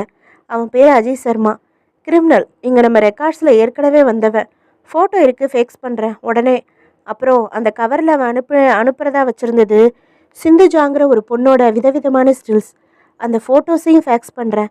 மேற்கொண்டும் பிரேம்குமாரை விசாரிச்சுக்கிட்டு தான் இருக்கோம். தகவல் தெரிஞ்சால் சொல்கிறோம். உடனே ஃபேக்ஸில் அஜய் சர்மாவின் புகைப்படமும் சிந்துஜாவின் புகைப்படமும் வந்தது. அவற்றோடு சுரேந்தர் பாபு கமிஷனர் அறைக்கு ஓடிய போது மணி 6:05. சார், சிந்துஜா திடீர்னு கட்சியில் சேர்ந்தவர். இவ பழைய இந்திய அழகி, மாடலிங் பண்ணுறவ. அஜய் சர்மா கிரிமினல். அவன் ரூமில் இருந்த ஒரு மிடி ட்ரெஸ்லேருந்து வெடிகுண்டு பொருள் கிடச்சிருக்கு. ஸோ எனக்கு ஏதோ ஒரு விபரீதம் தெரியுது. இன்றைக்கி 6 மணிக்கு விசாகப்பட்டினத்தில் சென்ட்ரல் மினிஸ்டர் கலந்துக்கிற பொதுக்கூட்டத்தில் இந்த சிந்துஜாவும் கலந்துக்கிறதா பேப்பரில் படித்தேன். மணி இப்போ 6:05. உடனே வைஷாக் போயிருக்கிற டிஐஜி பழனிசாமியை வயர்லெஸில் பிடிங்க. இந்த ஃபோட்டோஸை வைசாக்குக்கு ஃபேக்ஸ் பண்ணுங்கள். ஹரியப். 6:15க்கு வரவேற்புரை முடிந்து இப்பொழுது நமது மாநில தலைவர் அருமைதாஸ் அவர்கள் பேசுவார்கள் என்கிற கட்டியத்திற்கு பிறகு அருமைதாஸ் தோல் துண்டை சரி செய்து கொண்டு இமைக்கு வந்தார். மினிஸ்டர் மிஸ்ரா நிகழ்ச்சி நிரலை படித்து பார்த்தபடி இருந்தார். அவருக்கு பின்புறம் கமாண்டோஸ் எல்லா திசைகளிலும் பார்த்தபடி. மேடைக்கு அருகில் ஒரு ஜீப்பில் சாய்ந்து நின்ற டிஐஜி பழனிசாமியை இன்ஸ்பெக்டர் ஒருவர் அழைத்து வயர்லெஸ் செட்டை ஒப்படைக்க அவர் வாங்கி, ஹலோ டிஐஜி பழனிசாமி என்றார்.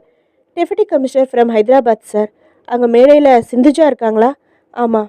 அவங்க என்ன ட்ரெஸ்ஸில் இருக்காங்க? Yellow colour tops, red colour skirt. அவங்க மினிஸ்டருக்கு மாலை போடுற மாதிரி எதுவும் ப்ரோக்ராம் இருக்குதா? ஆமாம், இப்போ மாநில தலைவர் பேசிக்கிட்டு இருக்காரு. அவர் பேசி முடித்ததும் அந்த பொண்ணு மாலை போட போகுது. Thank God. அது நடக்கக்கூடாது. அந்த பொண்ணு ஒரு மனித வெடிகுண்டா செயல்பட போகிறான்னு சந்தேகப்படுறோம். அவளோட ஸ்கர்ட்டில் வெடிகுண்டு பெல்லட்ஸ் இருக்கலாம். அவளை நைஸாக ஸ்பாட்லேருந்து விலக்கி அழைச்சிட்டு போய் சேஃபான பிளேஸில் வச்சு சோதனை போடுங்க. கூட்டத்தில் டர்பன் கட்டி தாடி வச்சு சிங்குங்க எத்தனை பேர் இருந்தாலும் அத்தனை பேரையும் பிடிச்சு ஒரு பக்கமாக நிறுத்துங்க. அதில் ஒருத்தன் போலியாக இருக்கலாம். அவன் பேர் அஜய் சர்மாவாக இருக்கலாம். அஜய் சர்மாவோட ஃபோட்டோ ஃபேக்ஸில் பண்ணியிருக்கோம். உங்கள் ஆஃபீஸ்லேருந்து உங்கள் ஸ்பாட்டுக்கு வரும். கூட்டத்தில் பரபரப்பு ஏற்படுத்தாமல் இதை செஞ்சு முடிங்க. ஓகே, மறுபடியும் நான் கூப்பிடுறேன். டிஐஜி வைத்துவிட்டு உடனே தன் உதவி அதிகாரியை அழைத்தார்.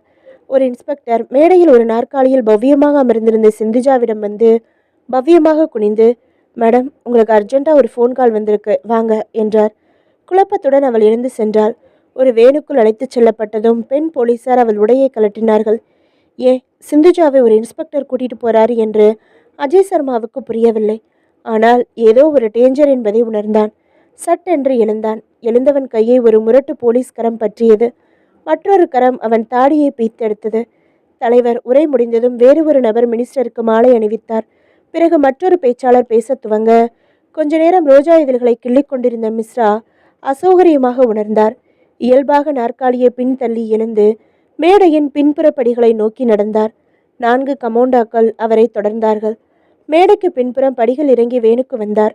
வேனின் கதவை ஒரு கமாண்டோ திறந்து விட்டார். அவர் உள்ளே ஏறி கதவை மூடினார். வெளியே கமாண்டோஸ் வரிசையாக நிற்க மினிஸ்டர் மிஸ்ரா பாத்ரூமின் கதவில் கை வைத்தார். உள்ளே வந்தார். உள்ளே வந்தவரின் நெற்றி பொட்டில் ரிவால்வரின் முனையை வைத்தான் அலெக்ஸ். கமாண்டர்ஸ் தங்களுக்குள் பார்த்து கொண்டார்கள்.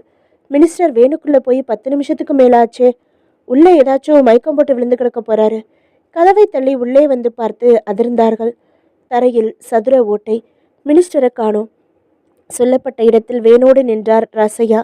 கிரண், ராவ், அலெக்ஸ் தாங்கள் காரை அந்த வேன் அருகில் நிறுத்தினார்கள். மயக்கப்படுத்தப்பட்டிருந்த மினிஸ்டரை அந்த வேனில் ஏற்றினார்கள். கொடுக்கப்பட்ட 3 சூட்கேஸ்களை ஆளுக்கொன்றாக வாங்கி கொண்டார்கள். தங்கள் காரை திருப்பினார்கள். ராசையா வேனை முந்திரி தோப்பை நோக்கி விரைவாக செலுத்தி கொண்டிருந்த போது குறுக்கே அந்த மாடு ஓடி வந்தது. யார் திட்டமிட்டது? மறுநாள் செய்தித்தாளில் மந்திரியை கொல்ல சதி, கடத்த திட்டம், தொழிலதிபர் ராசையா கைது, வக்கீல் சத்யஜித் கைது.